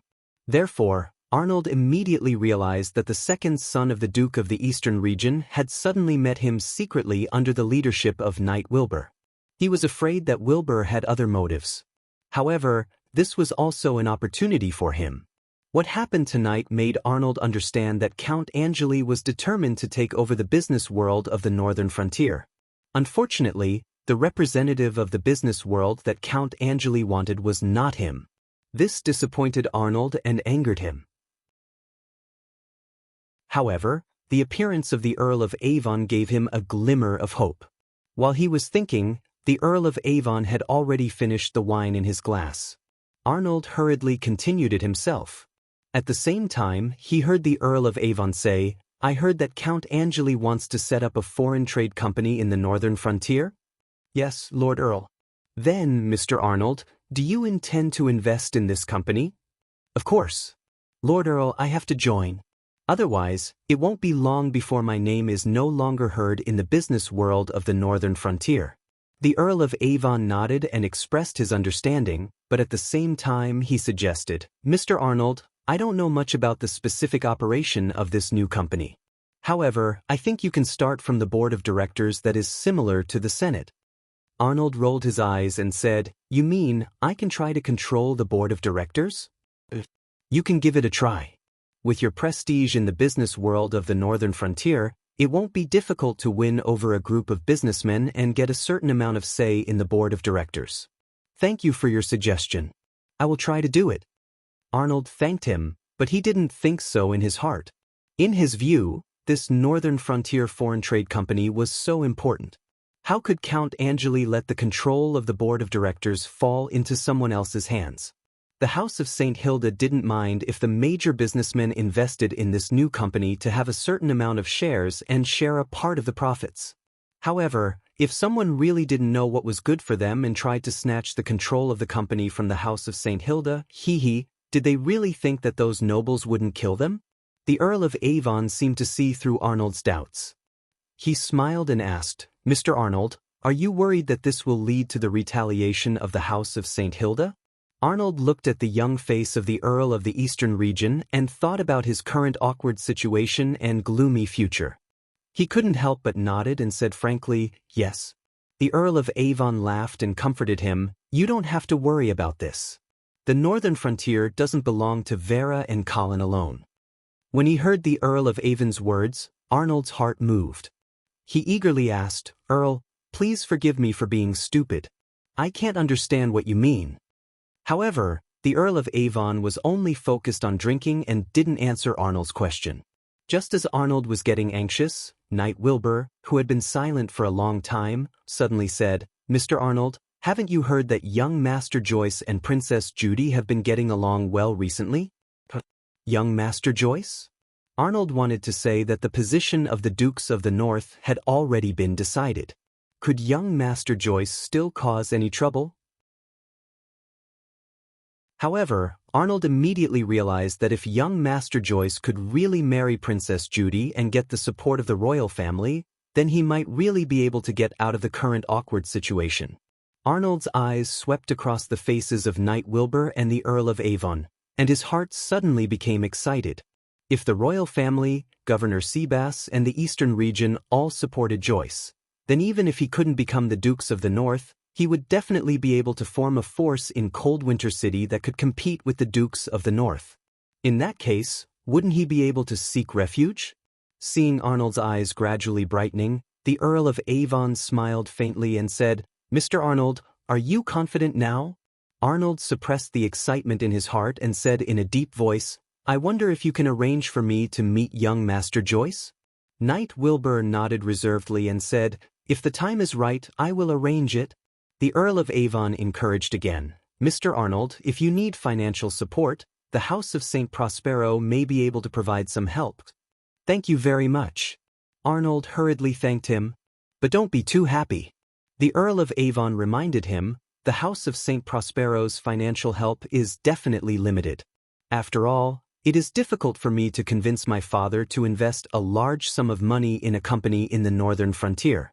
Moreover, if you suddenly take out a large sum of money of unknown origin, I'm afraid it will arouse Count Angeli's vigilance." "I understand." At this time, Arnold had regained his fighting spirit and said confidently, "Please believe in my appeal in the business circle of the northern region for so many years. How can Oliver, that little brat, beat me?" The Earl of Avon also laughed and said, "Ha, I think so too. Count Angeli has indeed misjudged him." After finishing the main topic, Arnold immediately sent out an invitation. "Count Angeli, do you have time to taste my collection of good wine?" The Earl of Avon's eyes lit up and he nodded repeatedly, "Good. I believe you won't let me down." You're tuning in to the Passion Pages YouTube channel. We're so grateful for your support, and don't forget to subscribe to join us on this incredible journey through captivating stories. Your generosity through donations truly makes a world of difference, as it's the primary source of revenue that allows me to expand and enhance this channel for you. Thank you from the bottom of my heart for being a part of this adventure.